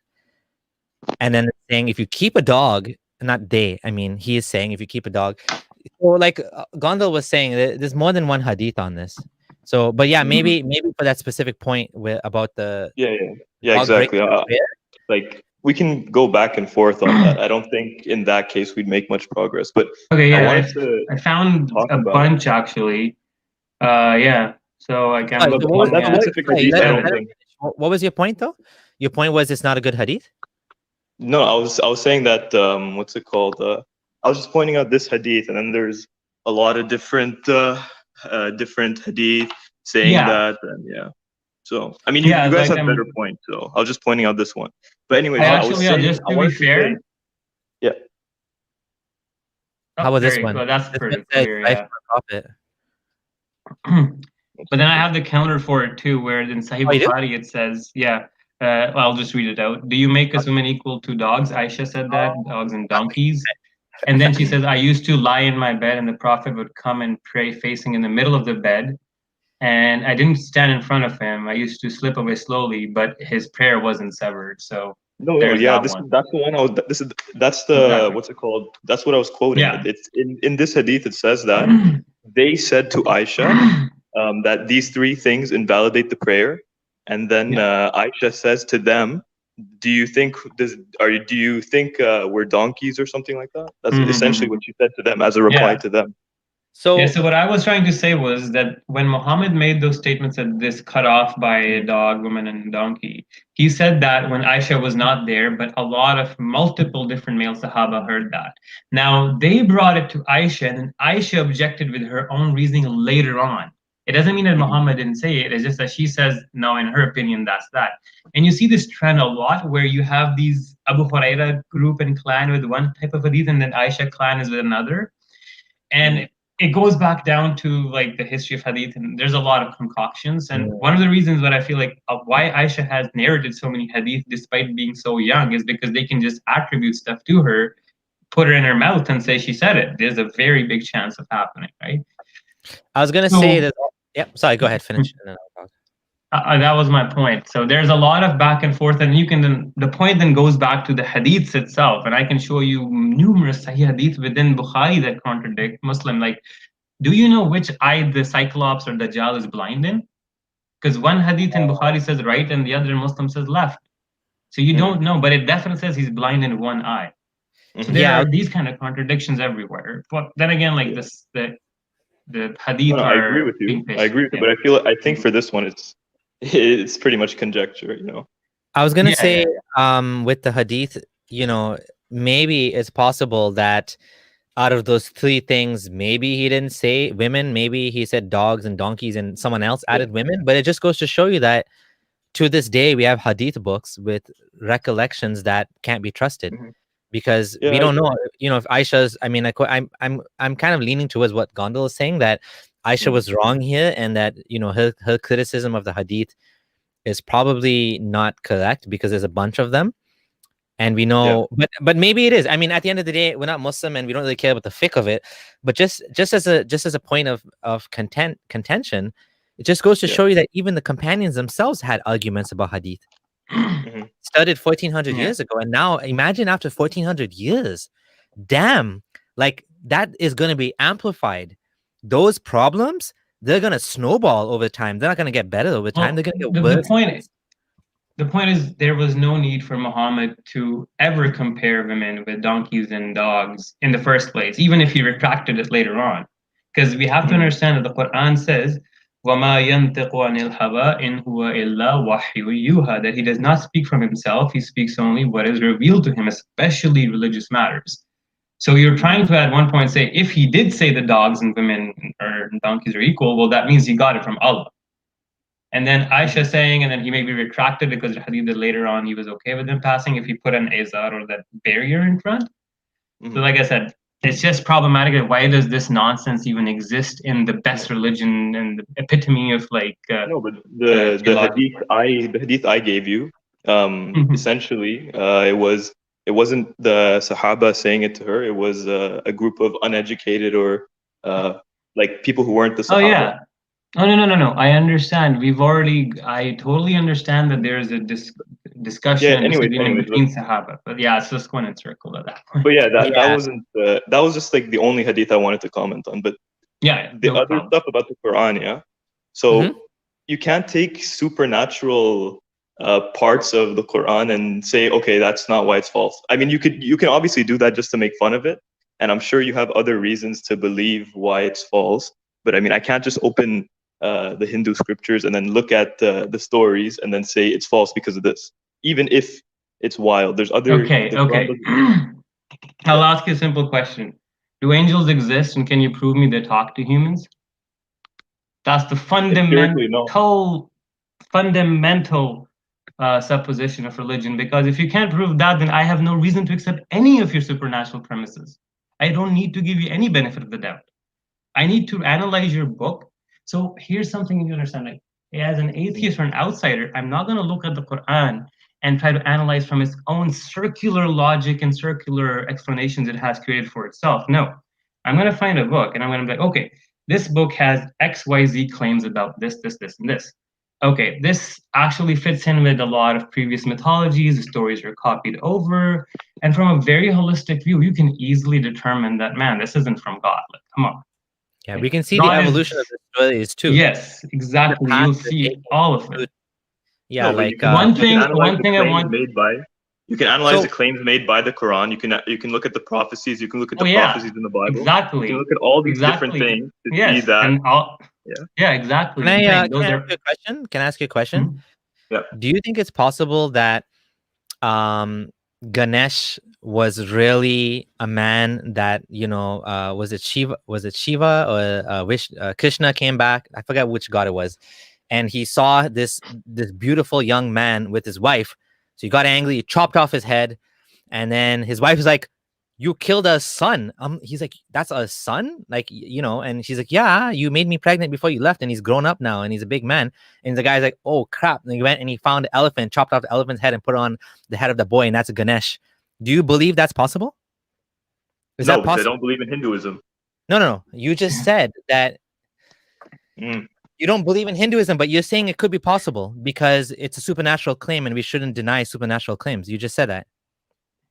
I mean, you can't verify any. If the prophet cut off the head of a companion and he put an elephant head on it, and that elephant head became his best friend, is that if you read that in the Hadith book, you'd believe it? No. What? Why not? You're believing every other thing in the Hadith book. That doesn't make as much sense as that. I mean, it depends on whether the Hadith is Sahih and all that. Okay. Sahih. Okay. I'll ask you a very Sahih Hadith. I'll open it. Do you believe Muhammad talked to stones? I'm going to ask you explicit yes or no questions. Okay. I don't know. There is a hadith in Sahih Muslim that Muhammad used to hear stones talking to him. I'm sorry, it's zoomed out. Do you believe that to be true? I would have to look at the hadith and then. Well, I'm showing it to you on screen right now. Yeah. It's in Sahih Muslim. I mean, I guess, yeah. I'm wondering why you're even doubting it if it's in the Hadith. I mean, as a Muslim, you have to accept the Hadith, right? Yeah. So, and the thing is, now here's something: if you doubt Sahih Muslim, then you doubt basically all of Sunni Islam, because the Hadith in Sahih Muslim are in doubt. Then Bukhari goes under the truck, and then. Like that, all other books, right? So what I'm asking you, do you explicitly believe that stones talk to Muhammad? If this hadith is true, then yeah. Okay, let's go to another one. Do you think let's ask some questions. Let's go to another hadith. By the way, go I to hope the you next don't mind, right? Like we're just having a conversation here. So if you Yeah, don't feel bro. comfortable, No, it's fine. Yeah. Like, just feel look, free and I say, don't know much about hadith and everything, but I Okay. was just trying to explain to you that it doesn't make sense to look at supernatural things in the Quran and then based off that you say, okay, yeah, Of this is course not not. true because we No, can't no, no. This isn't empirically the verify. primary argument. This has never been the primary argument. I'll give you an idea. Like, Yeah, I that's have fine. Then, criticize that's the fine. Quran from a preservation perspective, from a theological perspective, from a moral perspective, from the perspective of how it was revealed, a neuroscience perspective. And Yeah, that's now perfectly I'm fine. coming to this perspective, right? So when you holistically view things, yes, it's very easy to see it, for me at least. Yeah, I see what you mean. I know what you mean. I get what you mean. But That's yeah, like perfectly do fine. watch this presentation because I think you missed out on a bunch of the hadith that we've already gone over that are. I'm going to ask you one more thing. Do you believe that cows and wolves can talk? Where does it say that? Like, wait, show me the I'll show hadith. you. Yeah, right. I want to do this with you live. There you go. The next one. One second. Yeah, there you go. Talking cows and wolves. Okay, it's Sahih al-Bukhari. So the in-book reference is book 6138. We're showing you on screen right now, if you can look. Okay. Did you get it? Yeah, wait, I'm reading it. 1 second.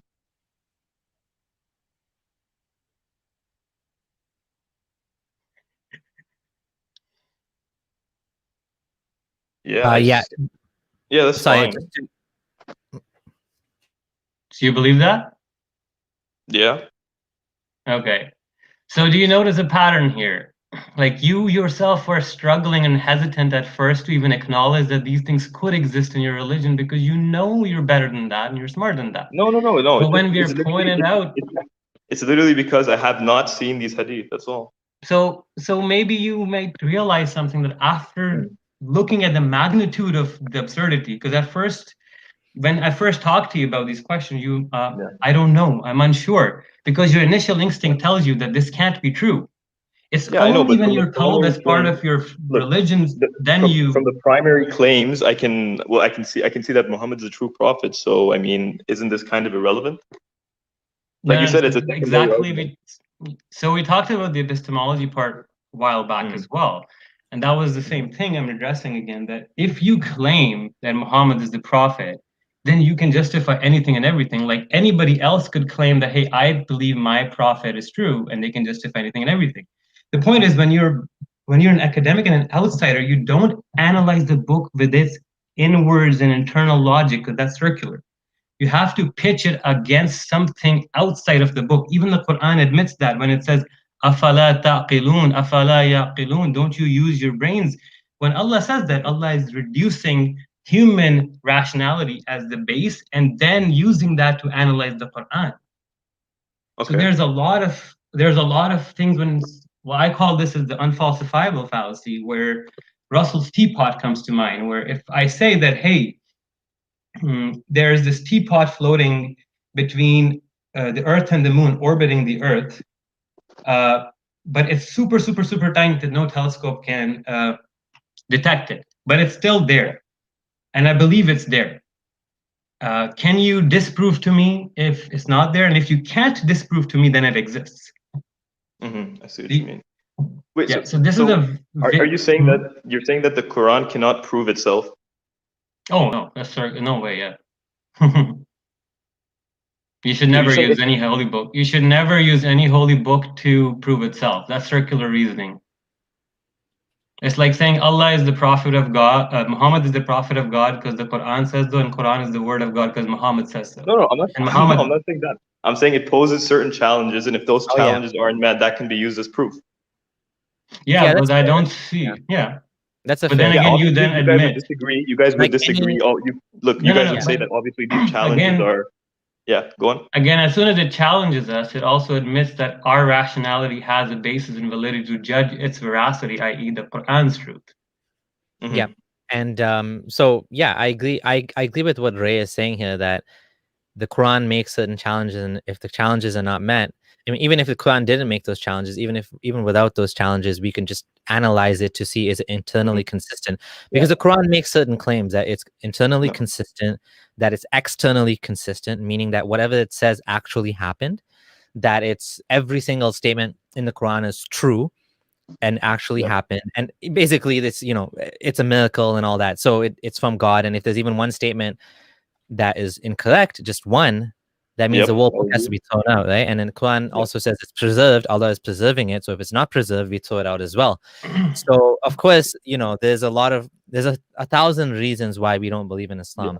This is just showing the absurdity of the stories in the Quran is just one. And again, it's not the primary method. Yeah, you see, I wasn't trying to prove anything. I was just saying that you can use the Quran itself and you can use all the other source material to verify it. It doesn't have to be. I was just saying that these miracles, quote unquote miracles, right, as you guys say, they can't really be used as an argument, Okay, so I get your what's the point. point of miracles? What's the point? What do you mean? What's the point of miracles? Why does Allah perform miracles? To prove to people at that time that whatever prophet is telling the truth or whatever, or for different reasons. Okay. Yeah. All right. We'll end the call at that, but it was a great conversation. Yeah, thanks. I really liked the conversation. It was nice that we did dive deeper into topics like epistemology and how, from basic assumptions, how to analyze scriptures. That was really good. But again, at the end, my last question was to point out that the whole point of doing miracles is Allah is trying to prove to the human mind outside of the scripture that look, out there than the scripture, there's this miracle. Anyways, let's get a move on. Wait, last thing. Okay. Yeah. Sure. Yeah. So obviously, in the past, there were different miracles that were performed. Jesus could perform different miracles. Moses had different miracles, but the Quran claims that it itself is the miracle, and it poses challenges, right? Yes, it does. And obviously, you disagree with those, so that's fine. So we have specific responses to the stories in the Quran have been copied from sources available to Muhammad. For example, the Yajuj and Majuj thing never happened. The preservation never. It wasn't. The Quran is not preserved. This whole holes in the Quran narrative thing is real. The whole challenge of make another surah like it. There's tons of surahs written like it. That I disagree with the make a surah like it thing. I don't think that one's been addressed. Okay, so I'll explain to you. I'll ask you a question just to be very quick. Yeah. Does the Quran stipulate what exactly are the objective points that challenger needs to meet like pass the challenge? Does the Quran stipulate any of those? One second. Well, I mean, in this case, I mean, I obviously can't explain it well. I mean, I'm not very eloquent or anything, but we can look at. I mean, we can infer from history that what's it called? Okay, here I'll ask you another question. Languages, the way they evolve, like you're speaking English, right? English has words from French and other languages over the course of years, and in essence, you can say that languages are actually constantly evolving. Right?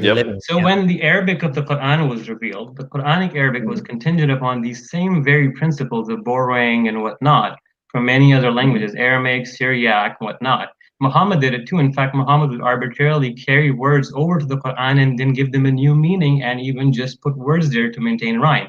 Now, if Muhammad is allowed such privileges under the subjectivity of language, can the challenger not use that? What is stopping me from writing a phrase that's half in Arabic, half in Urdu, and one word in English? Because the Quran doesn't stipulate any objectivity on the challenge. Yeah, the Quran, there's no conditions for this challenge. So just a surah like it, and when people write surahs like it, sometimes Muslims will say, "Oh, it borrows too much from the style of the Quran." Or they'll say it's not enough like the Quran. It's a subjective challenge. It's a troll. And the Quran borrows from pre-Islamic poets. So the challenge is trolling.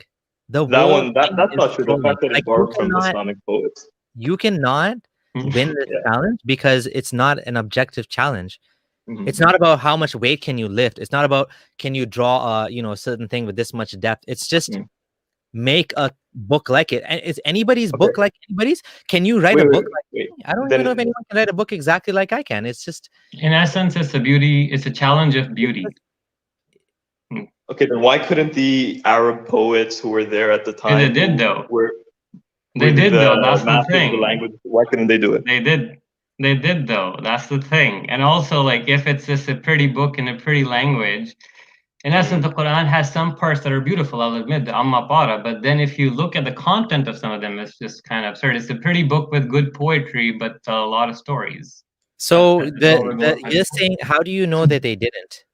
How do you know show that they me. didn't? Like, just show me. Obviously, you can. Well, you this guys is can the show problem. Me The problem is that the majority of this information that we're getting has been preserved by Muslims. Even Mufti Abu Layth has admitted this. He said that the problem with this challenge is that the victors, meaning the Muslims, are the ones who decided what hadith was preserved. And of course, what did they choose to preserve? The most silliest, poetry of Musaylima, like it's an elephant and has a ropey tail, and it's like the silliest things they come up with. There was another man by the name of I think his name was Abdullah ibn Abi Salt, and he has a bunch of poetry that was actually like Quranic / biblical prophecies, Day of Judgments. But the problem is we don't know for sure. A lot of it is fabricated, and we don't know, and scholars don't know like what was actually written by him and what was written by people after the fact, and is being sort of like, I forget the technical word, but they're basically attributing it to him. So unfortunately, based on the way history, just like, when you look at science, when someone asks why is there not a lot of fossils, you need the exact conditions for a fossil to be saved. It has to be preserved right away. It has to be covered with a certain type of soil or whatever. The majority of fossils, we'll never find them because they get destroyed by nature, right? The same thing when it comes to the history of Islamic history. We just don't have the information because Muhammad killed the poets that were against him. Why would he kill poets? Why would he kill slave girls writing poetry if he was not threatened by it? Why does the Quran keep insisting it's not poetry, and he is not a poet? Muhammad had a big problem with poets. He sent out people to murder, Ka'b ibn Ashraf, who was writing poetry against him. Slave girls, I think Farhana, and I don't have the full list, but if you look at Islam, there's a big list of people he killed. Abdullah, we don't have any of the poetry from that time. Is that what you're saying? We do have some poetry. I even recited a few surah. This surah Sharik, remember that one? Yeah. واللوح الدافق والليل الغاسق والصباح الشارق إن الشجر الوادي لا يأدو ختلا ويحرق ونياب أصلا, something like that. Like I can recite. That's what I'm saying, this is pre-Islamic. It's allegedly pre-Islamic, and it has the word Najm al-Tariq, which is literally, and Layl al-Ghasiq, Ghasaq al-Layl. It's got so many borrowings from the Quran. Yeah. So this is Hafiz. Yeah, Hafiz, man. Oh my God. Okay. Anyways, bro, this is a good discussion. Again, obviously, I'm not like I'm not a scholar or anything, so I can't really voice my opinions properly, and I kind of just woke up and all. So good, man. You did no, that's totally fine. You did good. I really enjoy conversations where I don't have to feel that I'm supposed to be yelling or you're gonna yell at me. We can be civil, agree to disagree, we just did, right? And I appreciate that. Yeah, thank you so much. So we want to get back to the slides though, and because you took so much time, the other caller is gonna have to wait. Sorry, everybody. Yeah. No apology. No problem. That's a nice conversation. That's the whole point. That's the whole point, right? Do call again. Thanks. Bye. See you. All right, back to slides, and then we'll take the next call. So let's get back to it. So here's an interesting one where Allah tells us that in the day of judgment, you will come and then you will reach the hair fire, and then their eyes and their hearing. So your ears will start talking, and then your skin will start talking, and then your fingers, your eyes, and then you will be talking back and forth to your body parts. Hey, hands, why are you talking about me? Oh, and it's gonna be just weird. This weird torture anime psycho scene is gonna be going on. Well, let's go on. Okay, so this is shout out to Yasser Qadi first. Okay, Gog and Magog, Yajuj Majuj. And so one thing is this tribe is apparently hidden behind a wall. So the story goes that Dhul-Qarnayn, who is allegedly sometimes known as Alexander the Great, let's just call him the man with two horns. He's going and comes across a tribe, and he's like, "Oh man, these guys like cause us a lot of trouble. Can you save us?" So he's like, "Yeah, sure, bro, no problem. So I'll erect between you and them a barrier." And then he's like, he gets iron, and then he gets like copper or some stuff, and then he melts it and he puts it between the two mountains, and then the Yajuj and Majuj are stuck forever. So apparently this is a legit physical place where he blocked the mountain off. I don't know if it's an underground cave, what it is, if it's just a valley, if it's just some Harry Potter cloaking invisibility cloak tribe that nobody can see and is hidden there. But the whole point is that Invisibility. that this tribe's gonna come out right before the day of judgment and annihilate the whole world. And they're like thousands of times more than humans, and if you go into their descriptions, their ears are like blankets that they can fold over and sleep in. It's all bizarre. So Yasser Qadi was like having a hard time believing this, and like now is what I ask again, epistemology. Why did Yasser Qadi not realize that if he believes in Allah and Muhammad, why is he having these doubts about these things, right? Why is he not using the epistemology card and saying, "Oh, I believe in Allah and Muhammad. These aren't an issue." So you're getting it, right? That this still bothers So- people. Yeah, and there's a scale here of things that we're talking about. There's things which are verifiable. Like this is one example that you have an intersection of the real world and the supernatural. Do you know what I mean? Like, so when we're talking about walls being created and people being protected, and that's one thing. If we're talking about jinns being shot by invisible, like invisible jinns being shot at, then that's unfalsifiable. So in this case, this is something that actually is a bigger problem than the jinns issue, Mm-hmm, for the very exactly. reason that it's in the real world. Mm-hmm.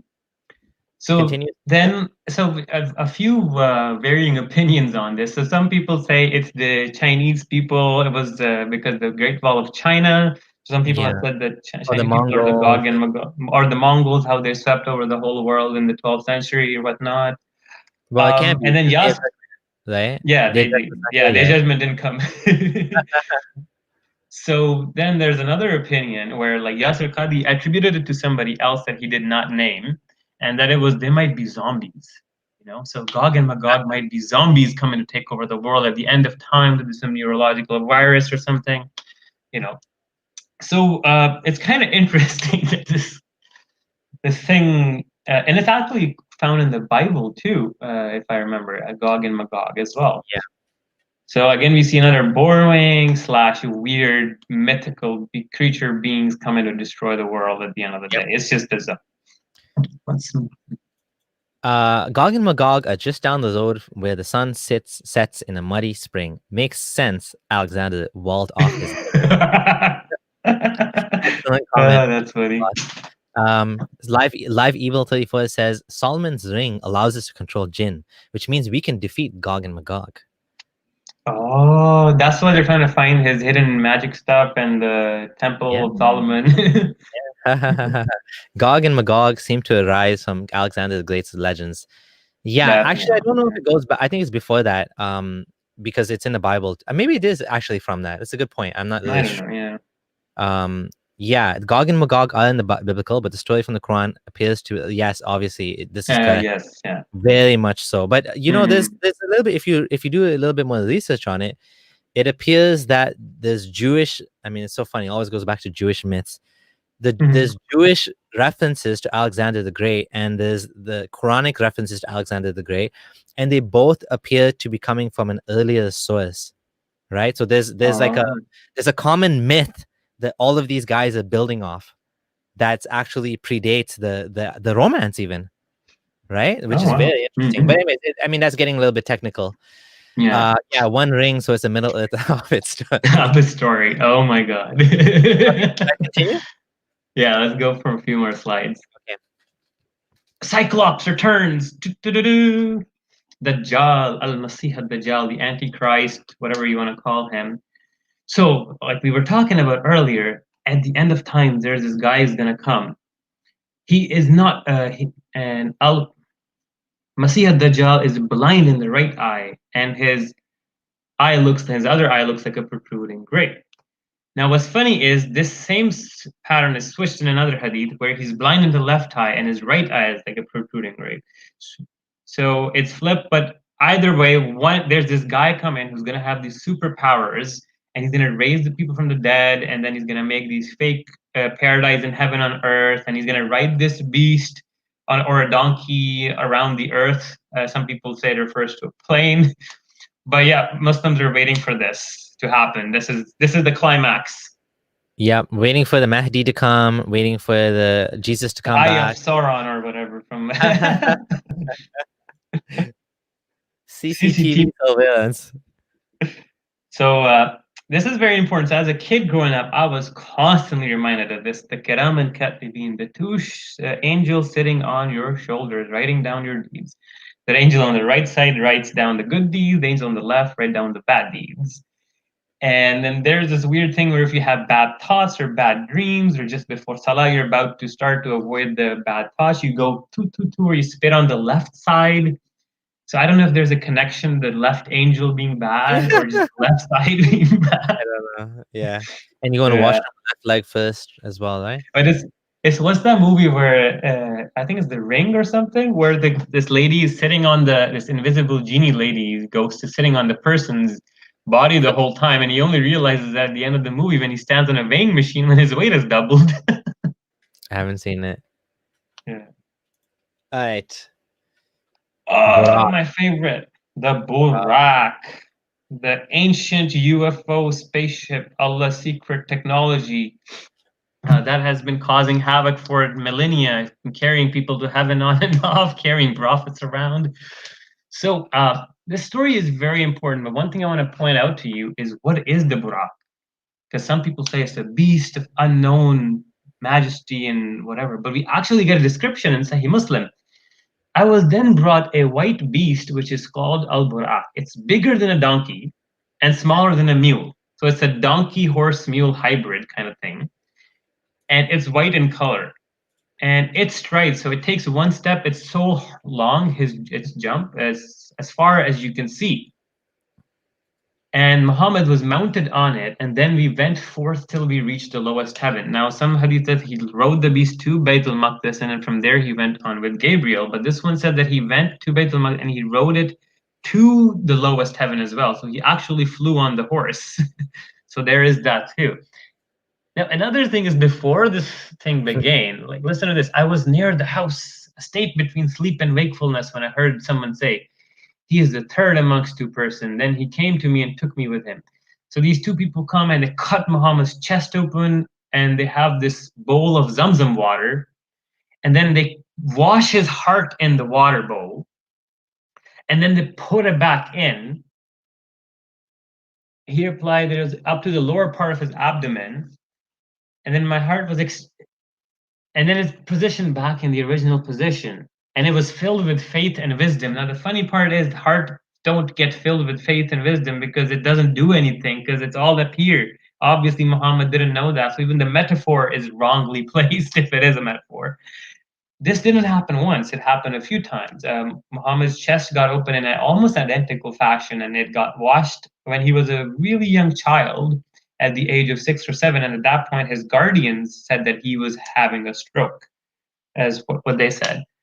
But this whole bizarre story of him then going to heaven and knocking on the first heaven, talking to Abraham, Moses, Jesus, yada yada yada, chit-chatting with them, praying with all these dead people, then having a chit-chat back and forth with 5 or 10 times between Allah and Moses and Allah and Moses, and then having this elaborate vision of heaven and hell where like people's lips are being cut up, their heads are being smashed, and there's hooties and whatnot. But yeah, that was the night journey of Muhammad, which is what known as Isra al-Miraj. It shows up in the Quran. Subhanallazi asra bi'abdihi laylan min al-masjid al-haram ila al-masjid al-aqsa. And what's also interesting is this story is not exclusive to Islam. Funny thing, Arfawadas was a Zoroastrian priest about 200-300 years before Muhammad, I believe. And he actually had almost an identical journey when an angel came and he rode a beast. He went to heaven, met all these other saints in heaven, and saw heaven and hell, met God, and came back down.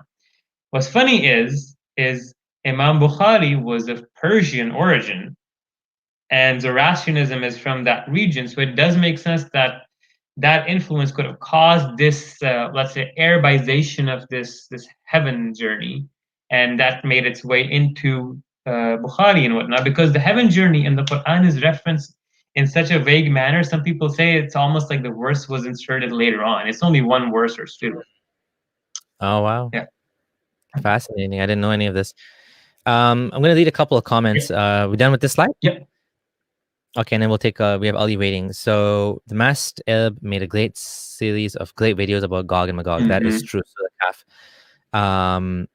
Someone's asking, do you know Uthman ibn al-Huwayrith? There's a conspiracy. He was prepared to be a prophet but was killed by Arabs just before Muhammad. Have you ever heard this before? Oh no. That's weird. There's a Victorian area shopping arcade called Gog and Magog. Oh. Yeah, we should actually ask Harris to go there and take a live tour. I found a Gog and Magog, right? My parents used to tell me my left shoulder was drooping when I did something bad. That's oh interesting. my god, poor kid. Have you heard that? I never heard of this before. There must be some cultural thing. Yeah. The Antichrist, the Dajjal, is short, hand-toed, woolly-haired, one-eyed, sightless, neither protruding nor deep-seated. If you're confused about him, know that your Lord is not one-eyed. Okay, so Allah has 2 eyes. Thank you, Allah. Or 0 eyes. I don't know. I'm assuming he has no eyes. Well, Allah shouldn't need eyes. Wait a minute. That makes no sense. Allah is not like us. It's so like, weird. It's weird. Like so the Quran keeps saying that, Allah is not like anything, but then he has a shank and he has a hand and he's like samad in early. Yeah, it's weird. 2 right hands. Sarah Ash says, you're doing an amazing job. Thank you so much for everything you're doing. You. Okay. You, Sarah. Thank you. Okay, that's all the comments that we have to read today. All right, let's keep going. So we want to take one call because we have one caller waiting. All right. Hello. Ali. Hello, Ali. Hey, hello. How are you? Good. How's it going? Is that Ali from earlier again? Yes, yeah, actually it is. Oh, hey, how's it going? Oh yeah. Yeah, I'm good. And by the way, I don't know if it's getting late or I'm like taking too long, just don't hesitate to stop me right there. I won't mind. But can you hear We'll try me? to keep it quick if possible. Yeah. Okay. So yeah, I mean, before letting me go the last time, Gondal did mention that continue to see that, and you'll see how inconsistent it is with the science that we know today. And then later on, I mean, I was to that. I was just about to say that when you link this stream with our scientific concept, and then comes the question of miracles. Then the thing is, miracles, the mu'jiza that which comes from ajiz, by its very nature, it will be in contradiction with the science that we know, because it's a metaphysical reality, and then we can go there. But the premise itself, where we are talking, is different. No, so, I totally understand your point, but I'm going to ask you something. Why does Allah do these absurd and petty miracles and not some substantial ones that can actually be used to be validated? Like, the whole point of miracles is to give humans evidence that there is a God, right? I mean, so why doesn't Allah give one to us where it can actually be definitively, without a doubt, proven? Why and does even he keep the ones doing this hide and seek? like the one about splitting the moon, like right? nobody No, saw so it. in this case, I will bring the time, because that's what. And by the way, I'm also not a scholar, but I will maintain the level of the things that I know. So in this case, I will bring up time, because let's see, keeping the circular reasoning aside, if you see the she camel that was given to Saleh, then it was said that a prophet is coming to you with a clear message, and a miracle will be given to this prophet at this time in order for you to take heed and then follow along. And then that miracle comes, and they kill the she camel, and then in the end, it's like the stubbornness is what got the better of them. That's what we take from it. So if the miracle of that time was enough for them, and they're seeing it from their own eyes, but the stubbornness gets better of them, then that's the case of time. Your question about absurdity of those things, I'm not going to get into that. The reason is because it's once again, we're boiling it down to opinions and perspectives. When you say that it contradicts with science, I'm saying it's not related to science at all. But No, no. Okay, later here's the on thing. with This the is something I need to make very. This is a distinction that before we go on, because this is a very weird idea that's gone on into religious people's head about science and differentiation of religion. Have to understand that science is a tool that makes claims about reality. Religion also makes claims about reality. They're both different lines in what is ought to be true. Now, the problem occurs is when religion makes claims, let's say virgin birth, it's also making a claim about biology, okay, which is parthenogenesis. Science will tell you that in humans it's impossible, like straight up. In other mammals, in mammals, actually, some other species, yes, right? So when we see that, for example, the Quran will say that Allah created the heaven in this order, okay, in a specific order, which contradicts how what modern cosmology tells us. But what's interesting is whenever the Quran describes something that Muhammad could see and feel, it's always okay. Whenever he gets into ideas that he's speculating, he gets it wrong. And this shows that this is just an average 7th century mind. For example, when Muhammad said, look at the dates or these gardens, his descriptions are on point, or how the plants grow and Allah takes the life out and whatnot, or the waves are going away and the water cycle almost. But when it comes to what are the shooting stars? There is fires pelted at genies. How did Allah create the heaven? Oh, he made the heaven and earth in 6 days. Then after that, he created the stars. Do you understand what I'm okay. trying to say? So this No, I understand. Okay, so in this matter, when it comes to the miracles, I mean, it would be okay to say that we agree to disagree. But in the call with that person, Ray, a few a few minutes back, you did mention that this is not the only reason that you don't believe. Mhm. So then Mhm. you said that when you look at it holistically, then you come to that conclusion. Then it is basically at the end of the day a story that we're giving for the reason as to why thing A is not true. But at the same time, there is overwhelming proof Mhm. given across history about why the thing A is actually true. So we can go into that, and but Okay. my I think point we was need that to go to some more bare bones right now. I'm going to ask you a few questions, like I asked the other guy, just to Can I say a few cause things? it. Cause yeah. Okay. I have a big problem with this idea that people are given miracles and then they reject them and then they deserve to go to hell. This doesn't make any sense. What I've seen is that when David Blaine goes on TV or even on stage and he shows George Bush like a card that pops out of air, his card that's signed, he's amazed beyond recognition. Like he can't believe what he just saw in front of his eye. And I'm talking about a simple card trick. Now, if I had a true miracle, if I made a she camel, I don't know why it matters as a she camel, but she camel come out of a rock and everybody saw this, and I'm in the not even 7th century, we're talking like way past like, 1st century or even BC. I'm like pretty much claiming to talk to God. You're telling me that human beings would not believe that? And they would say, oh, you're a liar and this and that. And if they did, whose fault is that? That would be the fault of the creator that made those people skeptical. Even in the brain, if you look at the brain science, people have tendencies towards either being skeptical people or being believers, let's call them. And all has to do with dopamine levels. The dopamine levels in your brain can mess with the way that you see the world. High people with high dopamine, there's a theory that Joan of Arc and maybe Buddha and many of the great visionaries, maybe Muhammad too, had high dopamine levels to the point that they would see patterns where patterns don't exist. They would see things and they would come up with, and conspiracy theorists tend to be high dopamine as well because they're like connecting the dots in ways that don't make sense, right? They're doing things. So if you're telling me that this is a real thing that happened, I have a big problem with that because I don't believe it. First of all, that there's really a miracle that people like. Like God lifts a mountain in front of these people, and they still don't believe them. Like this is God. Like, Yeah. wh- And what then are they you go worship the doing? calf. And then who is making this shit up? This is not true. This is not the humanity Oh, I know. Ali's battery is low. He's saying he might lose us. Okay. Okay. I just Anyways, this and okay. I just want to do one thing before Go you ahead. go. Oh, Oh, he's he's gone. gone. Okay.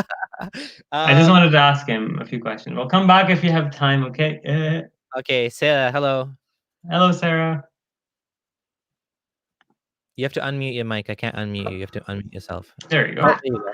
Hi guys, how are you? Good. How I'm are you? great. Good, good. You don't see me, right? You just like see Yes. my picture, Yes. correct? Yeah. Correct. Yeah. Yeah. Cool. I just wanted to say I am so glad and I'm grateful, the world has people like you and we need to speak up. I am doing stuff behind the scene. I am on my way.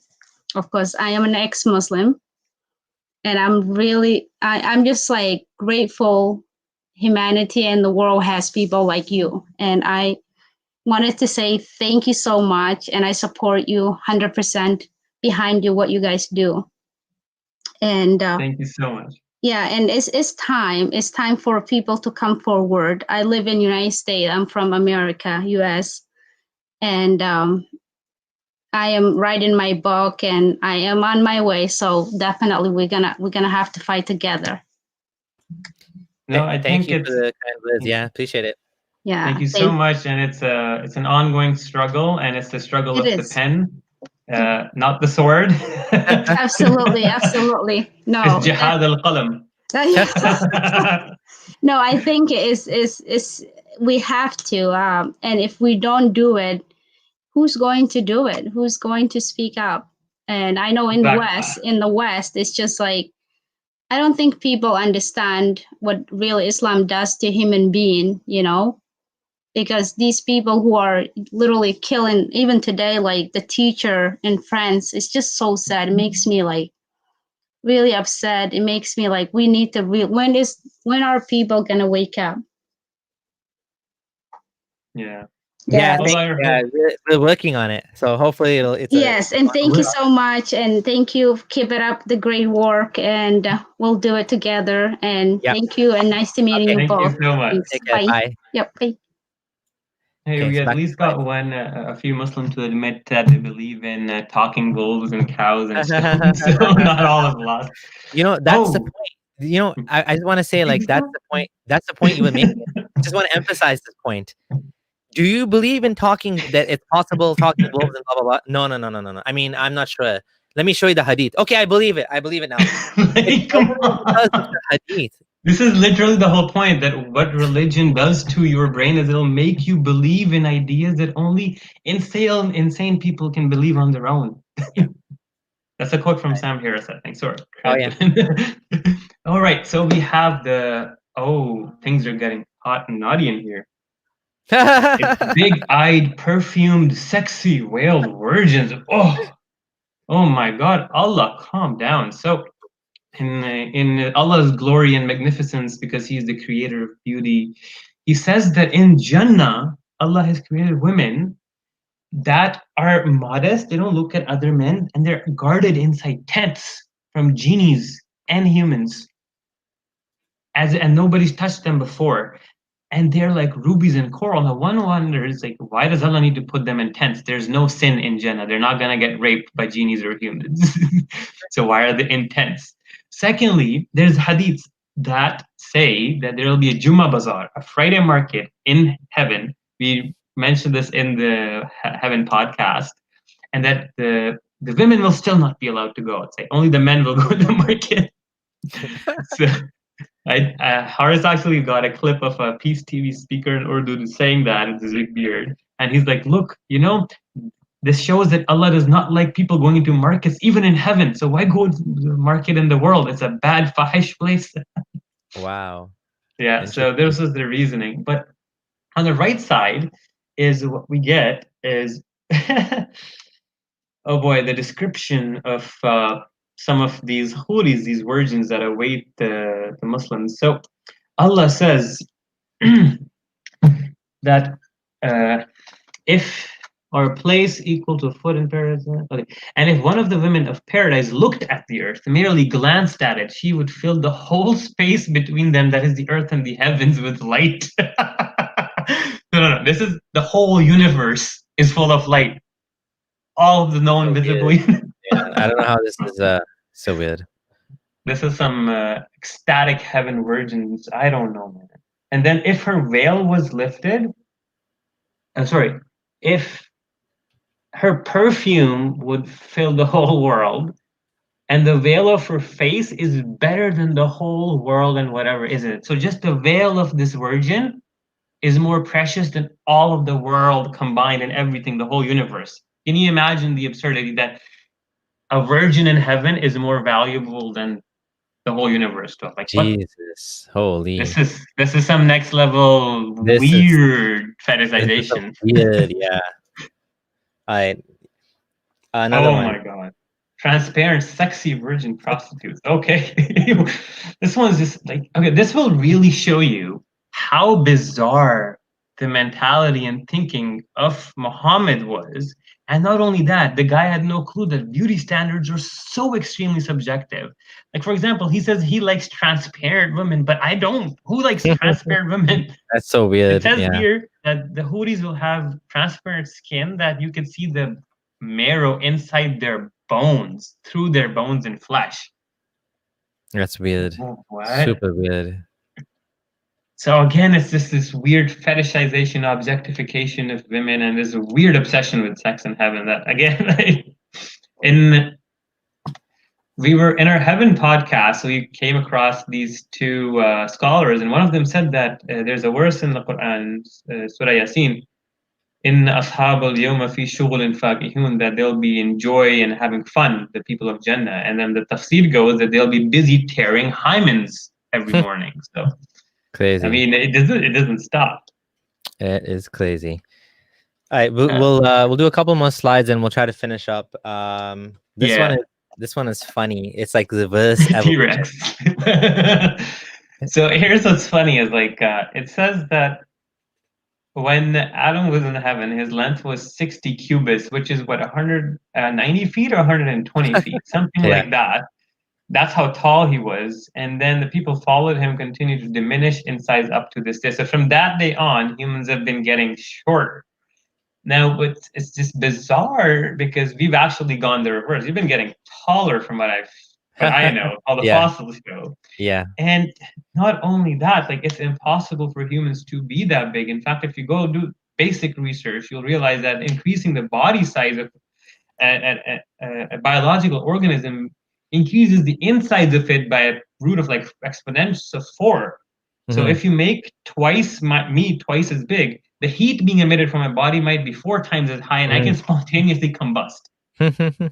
It's actually possible. Yeah. Exactly, and muscle mass, bone strength, so many issues. Now, how were dinosaurs that big? Back in the day, there was a lot more oxygen in the Earth's atmosphere, and too much oxygen causes oxygen toxicity, which can kill you. So to adapt to that, organisms had to get bigger so they don't die of the overabundance of oxygen. When the oxygen went down, our body sizes decreased, and that's how it's been. Oh yeah, but it's definitely not that humans were 60 cubits. We were never that tall. It's impossible for us. Yeah, it doesn't make any sense. Okay, so I think if we can end off there, maybe we'll take one more last caller, and then I just want to share before we take the last caller. I want to share the sign up link for my mailing list. If you guys can please go and join on there. Getting a strike on the main channel made it harder for me to keep in touch with everybody, and so just to not have to play with YouTube's policies and deal with the you can only do this and you can only do that and you can only send so many links and you can only promote this and this is like direct access from us to you guys, from me specifically, for live stream announcements, anything. It won't be too many emails. I don't send more than 1 a week. Your email will be kept safe and won't be shared with anybody else. Please do sign up on the list. There's about 1,000 people on there right now, so please do join at some point. If you're offering any if you write any ebooks or anything like that, you'll be the first to know. So please do that. Is there a comment you want me to share? Yeah, I just saw a comment from Yasin Al-Fateh about the commentary of Ibn Hajar on what happened to Adam when he was kicked out of heaven. Oh yeah. It says that an Adam fell from heaven. His feet were on the ground while his head was in heaven. Oh yeah. What the? Oh, because he's so big. Yeah. That's hilarious. All right, I mean, so his head was in his head. That's hilarious. How was he breathing like high up there? The pressure differential was too much. Eh? even the gravity, man. Oh, time dilation, bro. all right, last caller, Aladdin. Hello again. Welcome back. Oh, you remember me? Hello again. Yes, hi. How's it Hello. going? Yeah, last time we talked, I didn't send you an email. You owe me an email to arrange for probably being a guest on an Arabic channel, but you can speak Arabic if you want, but you can speak English also, and that's extend to both of you. Thank you. And the thing that I wanted to talk tonight about, even though I know that you are going. It's the end of the show now, so sorry to just get late here. But what's your stand, or what's your understanding of the morality coming from an Islamic culture? We define morality probably in a different way than most of these scholars and most of the people who are talking about this subject now. And coming from an Arabic also.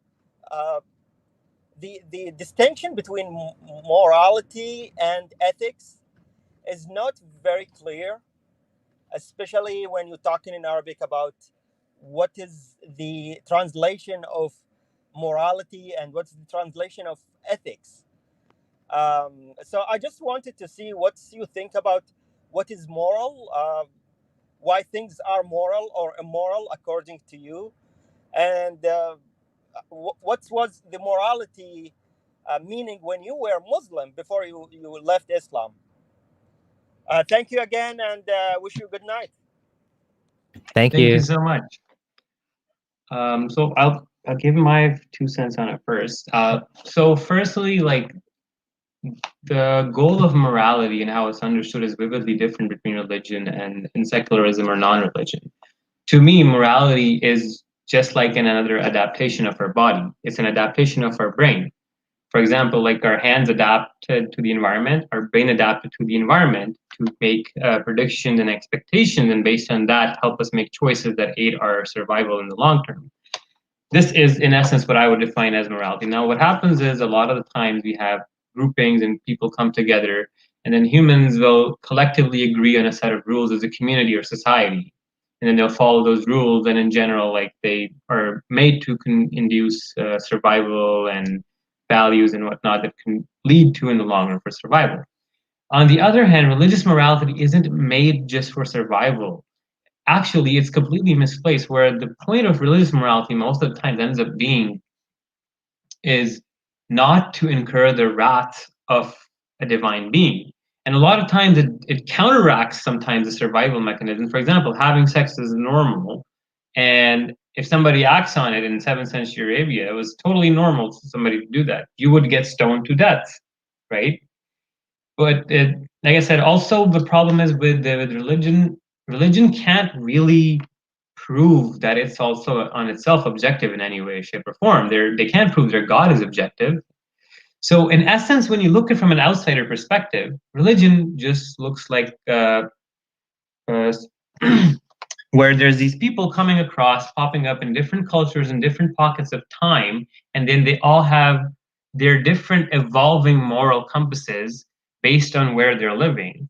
And these people put all of their moral values in the mouth of God, but in fact, at the end, it's just different humans in different times making moral claims, attributing it to something supernatural.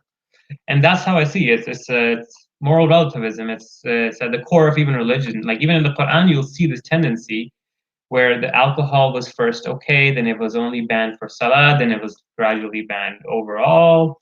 So you see that Muhammad is also adapting slowly to the needs of his time.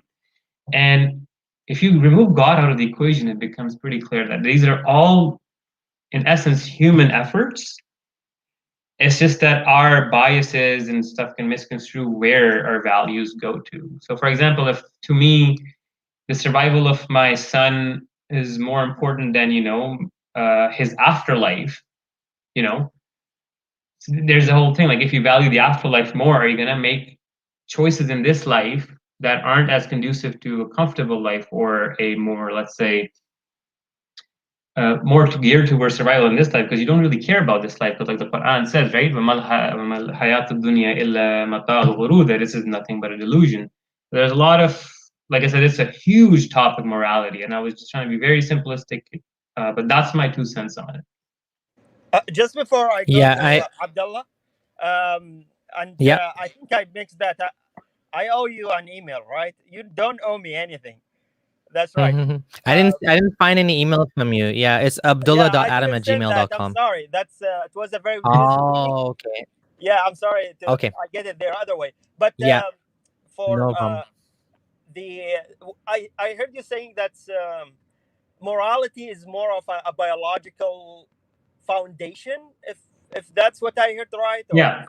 So Yeah. you think it's more of it's a priori or a foundation that's found in a human rather than it's a choice?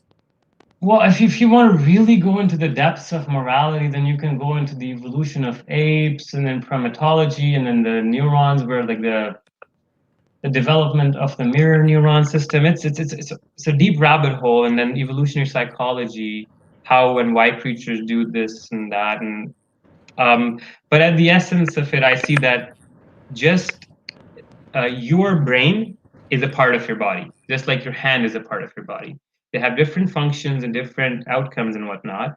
The brain is an organ that thinks about things, and an adaptation it has to its environment, which comes out in what we call ethics and morality. It's an adaptation to the environment. It's a mental adaptation sometimes, So that's how I see it. And humans have always collectively come together and agreed amongst themselves whatever is true and not. Again, we can obviously derive with experience that certain principles will generally lead to a better quality of life. Or for example, like what we have as human rights, they're obviously subjective. They're not grounded objective. There's not like a thing in the heaven, a tablet where it says human rights or charter of human rights. No, it's an abstract concept, right? So he said, in that sense, morality is an adaptation, and we humans are, let's just say, much better than the morality that we find in books that were written about 1,000 years ago or 1,500 years ago. Yeah, and there are other Hammurabi, and there's been different laws and moral guides and things that have evolved over time. So it is a very big discussion, and I think we may have to leave it for another time just because it's late as well. Yeah, I'll just say one last thing that do we really care if like monkeys cheat on their spouses, right? Yeah. If we find that absurd, well, we are all in essence animals too. We just can't realize because we have been grown intoxicated with human exceptionalism. That's it. Yeah. Although the whole thing about not lying and cheating, it is again beneficial to society if people follow these, honest and so with human beings there's another level past the level of like even though chimps do have rudimentary morality, they care about fairness. If you pay one chimp less than the other, they'll get mad. If you give them both the same, they're fine. But if you give one of them a grape and the other one like a cucumber, the one that gets the cucumber will get mad because he wants a grape too. So there's definitely animals that go out of the way to, and so a lot of it is biological, like you said, like the whole thing about the selfish gene and how we will jump in the water to save a child because that child is our DNA, and that's what, if we never evolved to save our children, we wouldn't exist to this day. And the ones that didn't care about the children, the DNA was cut off, right? So the whole thing about adultery and mate guarding, there's a whole thing about humans doing mate guarding. They watch the partner, they want to make sure the partner is not going to cheat, because if it's a woman and the husband cheats, then he's going to take away all of his resources and go spend it on some other children and another woman. And from the man, if he doesn't watch his wife or his partner and she cheats, he could be raising someone else's DNA, right? And what's the big deal? The big deal is that if that was something that we weren't guiding for, that would have evolved itself out. So there's a lot of things that we think of as morality, which are really just practically speaking something that we don't do because of the survival of the human race. Like incest is bad for humanity because it causes birth defects and problems, and Allah did it. Adam and Eve, right? This is like a huge topic, and I'm just like throwing things out here. But yeah, Aladdin, thank you for the call. You do send me an email, and me and Gondal, neither of us speak Arabic, so it's gonna have to be in English if you want to invite us to another channel. But thank you for the invitation. Do send it whenever you're ready, and we'll consider it. And thanks for calling, and to everyone else, thanks for joining us on the new channel. And hopefully the main channel will be back in action soon. For those of you who are joining here, really do appreciate it if you subscribe as well. And Gondal, when are you gonna start your channel? When is your channel coming? I don't know. I have a few ideas, working on a few things, but I did share some few ideas with you. We'll see if that works out. So I have to do a few things. But yeah, not sure. Maybe this end of this year, maybe Christmas, maybe next year. Who knows? How things are going. The Dawa world is very up and down, unpredictable these days. That'll be the best Christmas gift for us our followers and fans. I just realized. Yep. I just realized just before we said bye, we're only on slide 33 out of 101. So we're only 1/3 the way through. And just to we'll do part 2, maybe even part 3, who knows? But we have to still go over flying carpets, black magic, just to give you an idea. We have suicides, we have newborn talking babies, angels, magic tricks, Satan tickling little babies, crying trees hugging Muhammad, Satan pissing on people, red farting in the mosque. It's chickens seeing angels, people rubbing Muhammad's sweat on their face. So it's quite a like it gets actually much more. Actually gets really bizarre after slide 50. So do stay tuned for part number 2, because like imagine Solomon flying on a Aladdin carpet. That's literally what happened.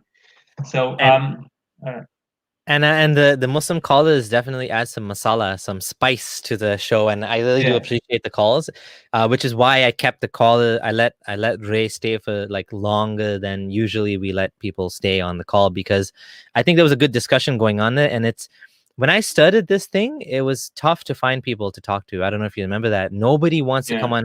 Nobody wants to come on the air and talk about these things. It takes a lot of guts, and a lot of people keep saying, I'm not a scholar. You don't have to be a scholar, and we're not scholars either. So we're just throwing ideas, and we're just having a conversation, just like friends, chatting. You're chatting with your ex-Muslim friend at I was gonna say at the club, but Muslims are not supposed to go to clubs. At the beach, or nowadays we can't even go to the beach. But oh, what a world we live in! But yeah, this is just like a virtual conversation you're having in a living room.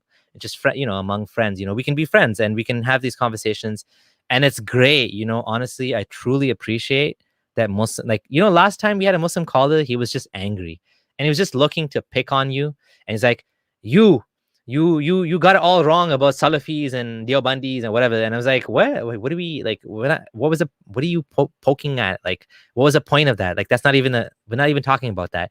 But today we got callers that were sincerely respectful, engaging with us, trying to have a conversation, which is amazing. This is the type of stuff that people grow with. You know what I mean? Like, and I can bet you, I'm not saying for sure these guys, but there's going to be people that call in. It's 2020, maybe in 2021, the same guy will call back, or the same lady, and we'll be like this now. I'm not Muslim anymore. My situation's changed. I don't consider this to be the word of God. I'm sure we're gonna have people like that. So, whenever I get callers like that, I'm so happy. I'm like, this is why we're doing this. We want people to talk to us. Like, this is what we want. We don't, the yelling, it's dramatic and it's fun, but like, this is actually better. This is more productive. Like the way we today showed that the Muslim callers would be asked a question about a weird idea, and their initial instinct is always, I'm not sure I believe in that. Yeah. So you can see initially that, yeah, rationally doesn't make sense. But as soon as that same absurd idea is put in the context and put into a book in the 7th century, 1,000-year-old, it suddenly becomes believable. Like it's just Yep. subhanallah, right? Yeah. And I And remember, yep, go ahead. Sorry. and these Muslims, Muslim viewers, when they'll see these other Muslims online talking to us and us asking him, "Do you believe in stones talking to a man?" And then they being like, "Yeah, I do." The impact that it has on the other viewers and how much of an eye opener that is for them, people don't realize, right? And that's why we're doing this. So hopefully this shows people, maybe highlights the absurdity and shows that, okay, we should stop rationalizing insanities. But that is all from me. You form a community and perform a great service to humanity. Thank you, JAZ.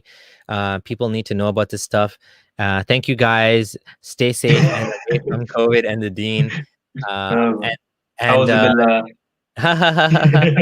Hey, Gonald, can you upload your slides? I was planning to upload the slides, but we didn't finish it yet, so I'm hesitant to I don't want to share it until we're done. I think there's 100 slides, so it's a lot more that's to go. Yeah. Once we're done. Yeah. Okay, we'll see. We'll upload at some point. At some point we will upload the slides, but not right now. Yeah. So do you guys want to see us do the next time as in like all of it, cover the whole 100 slides? You want to split us a 2 parts, more calls, less slides? You can leave the comments, let us know, and we will try to do our best. Oh yeah, great point. Yeah, do leave comments with your feedback on how you'd like to see the show. Do you like the calls or do you don't like the calls? Do you like us to go like rush through the slides? Whatever it is, just leave your comments and any feedback you have, any suggestions. Sometimes we have guests as well, right? We'll get a third person, like Haris Sultan was on here once. That was really fun. Maybe a Positive Prophet. We should get Positive Prophet on here for one of these. For the second stream, actually, we should do the second part maybe with him. That'd be hilarious. Let's do that. Comedy circus night. he said he wants. He's a big prophet and he wants $5,000 to show up. No, I'm just kidding. He said it last time. We were having a stream. Me and Haris. We'll use the zakat money. Don't worry. The jizya money. Oh yeah. Yeah, atheist prophet, apostate prophet. We have to take jizya, right? And you have to we're gonna have blasphemy laws. We're gonna create our own secular. I'm just kidding. None of that stuff. Okay. All right. Stay safe, everyone. Stay well, and science hafiz.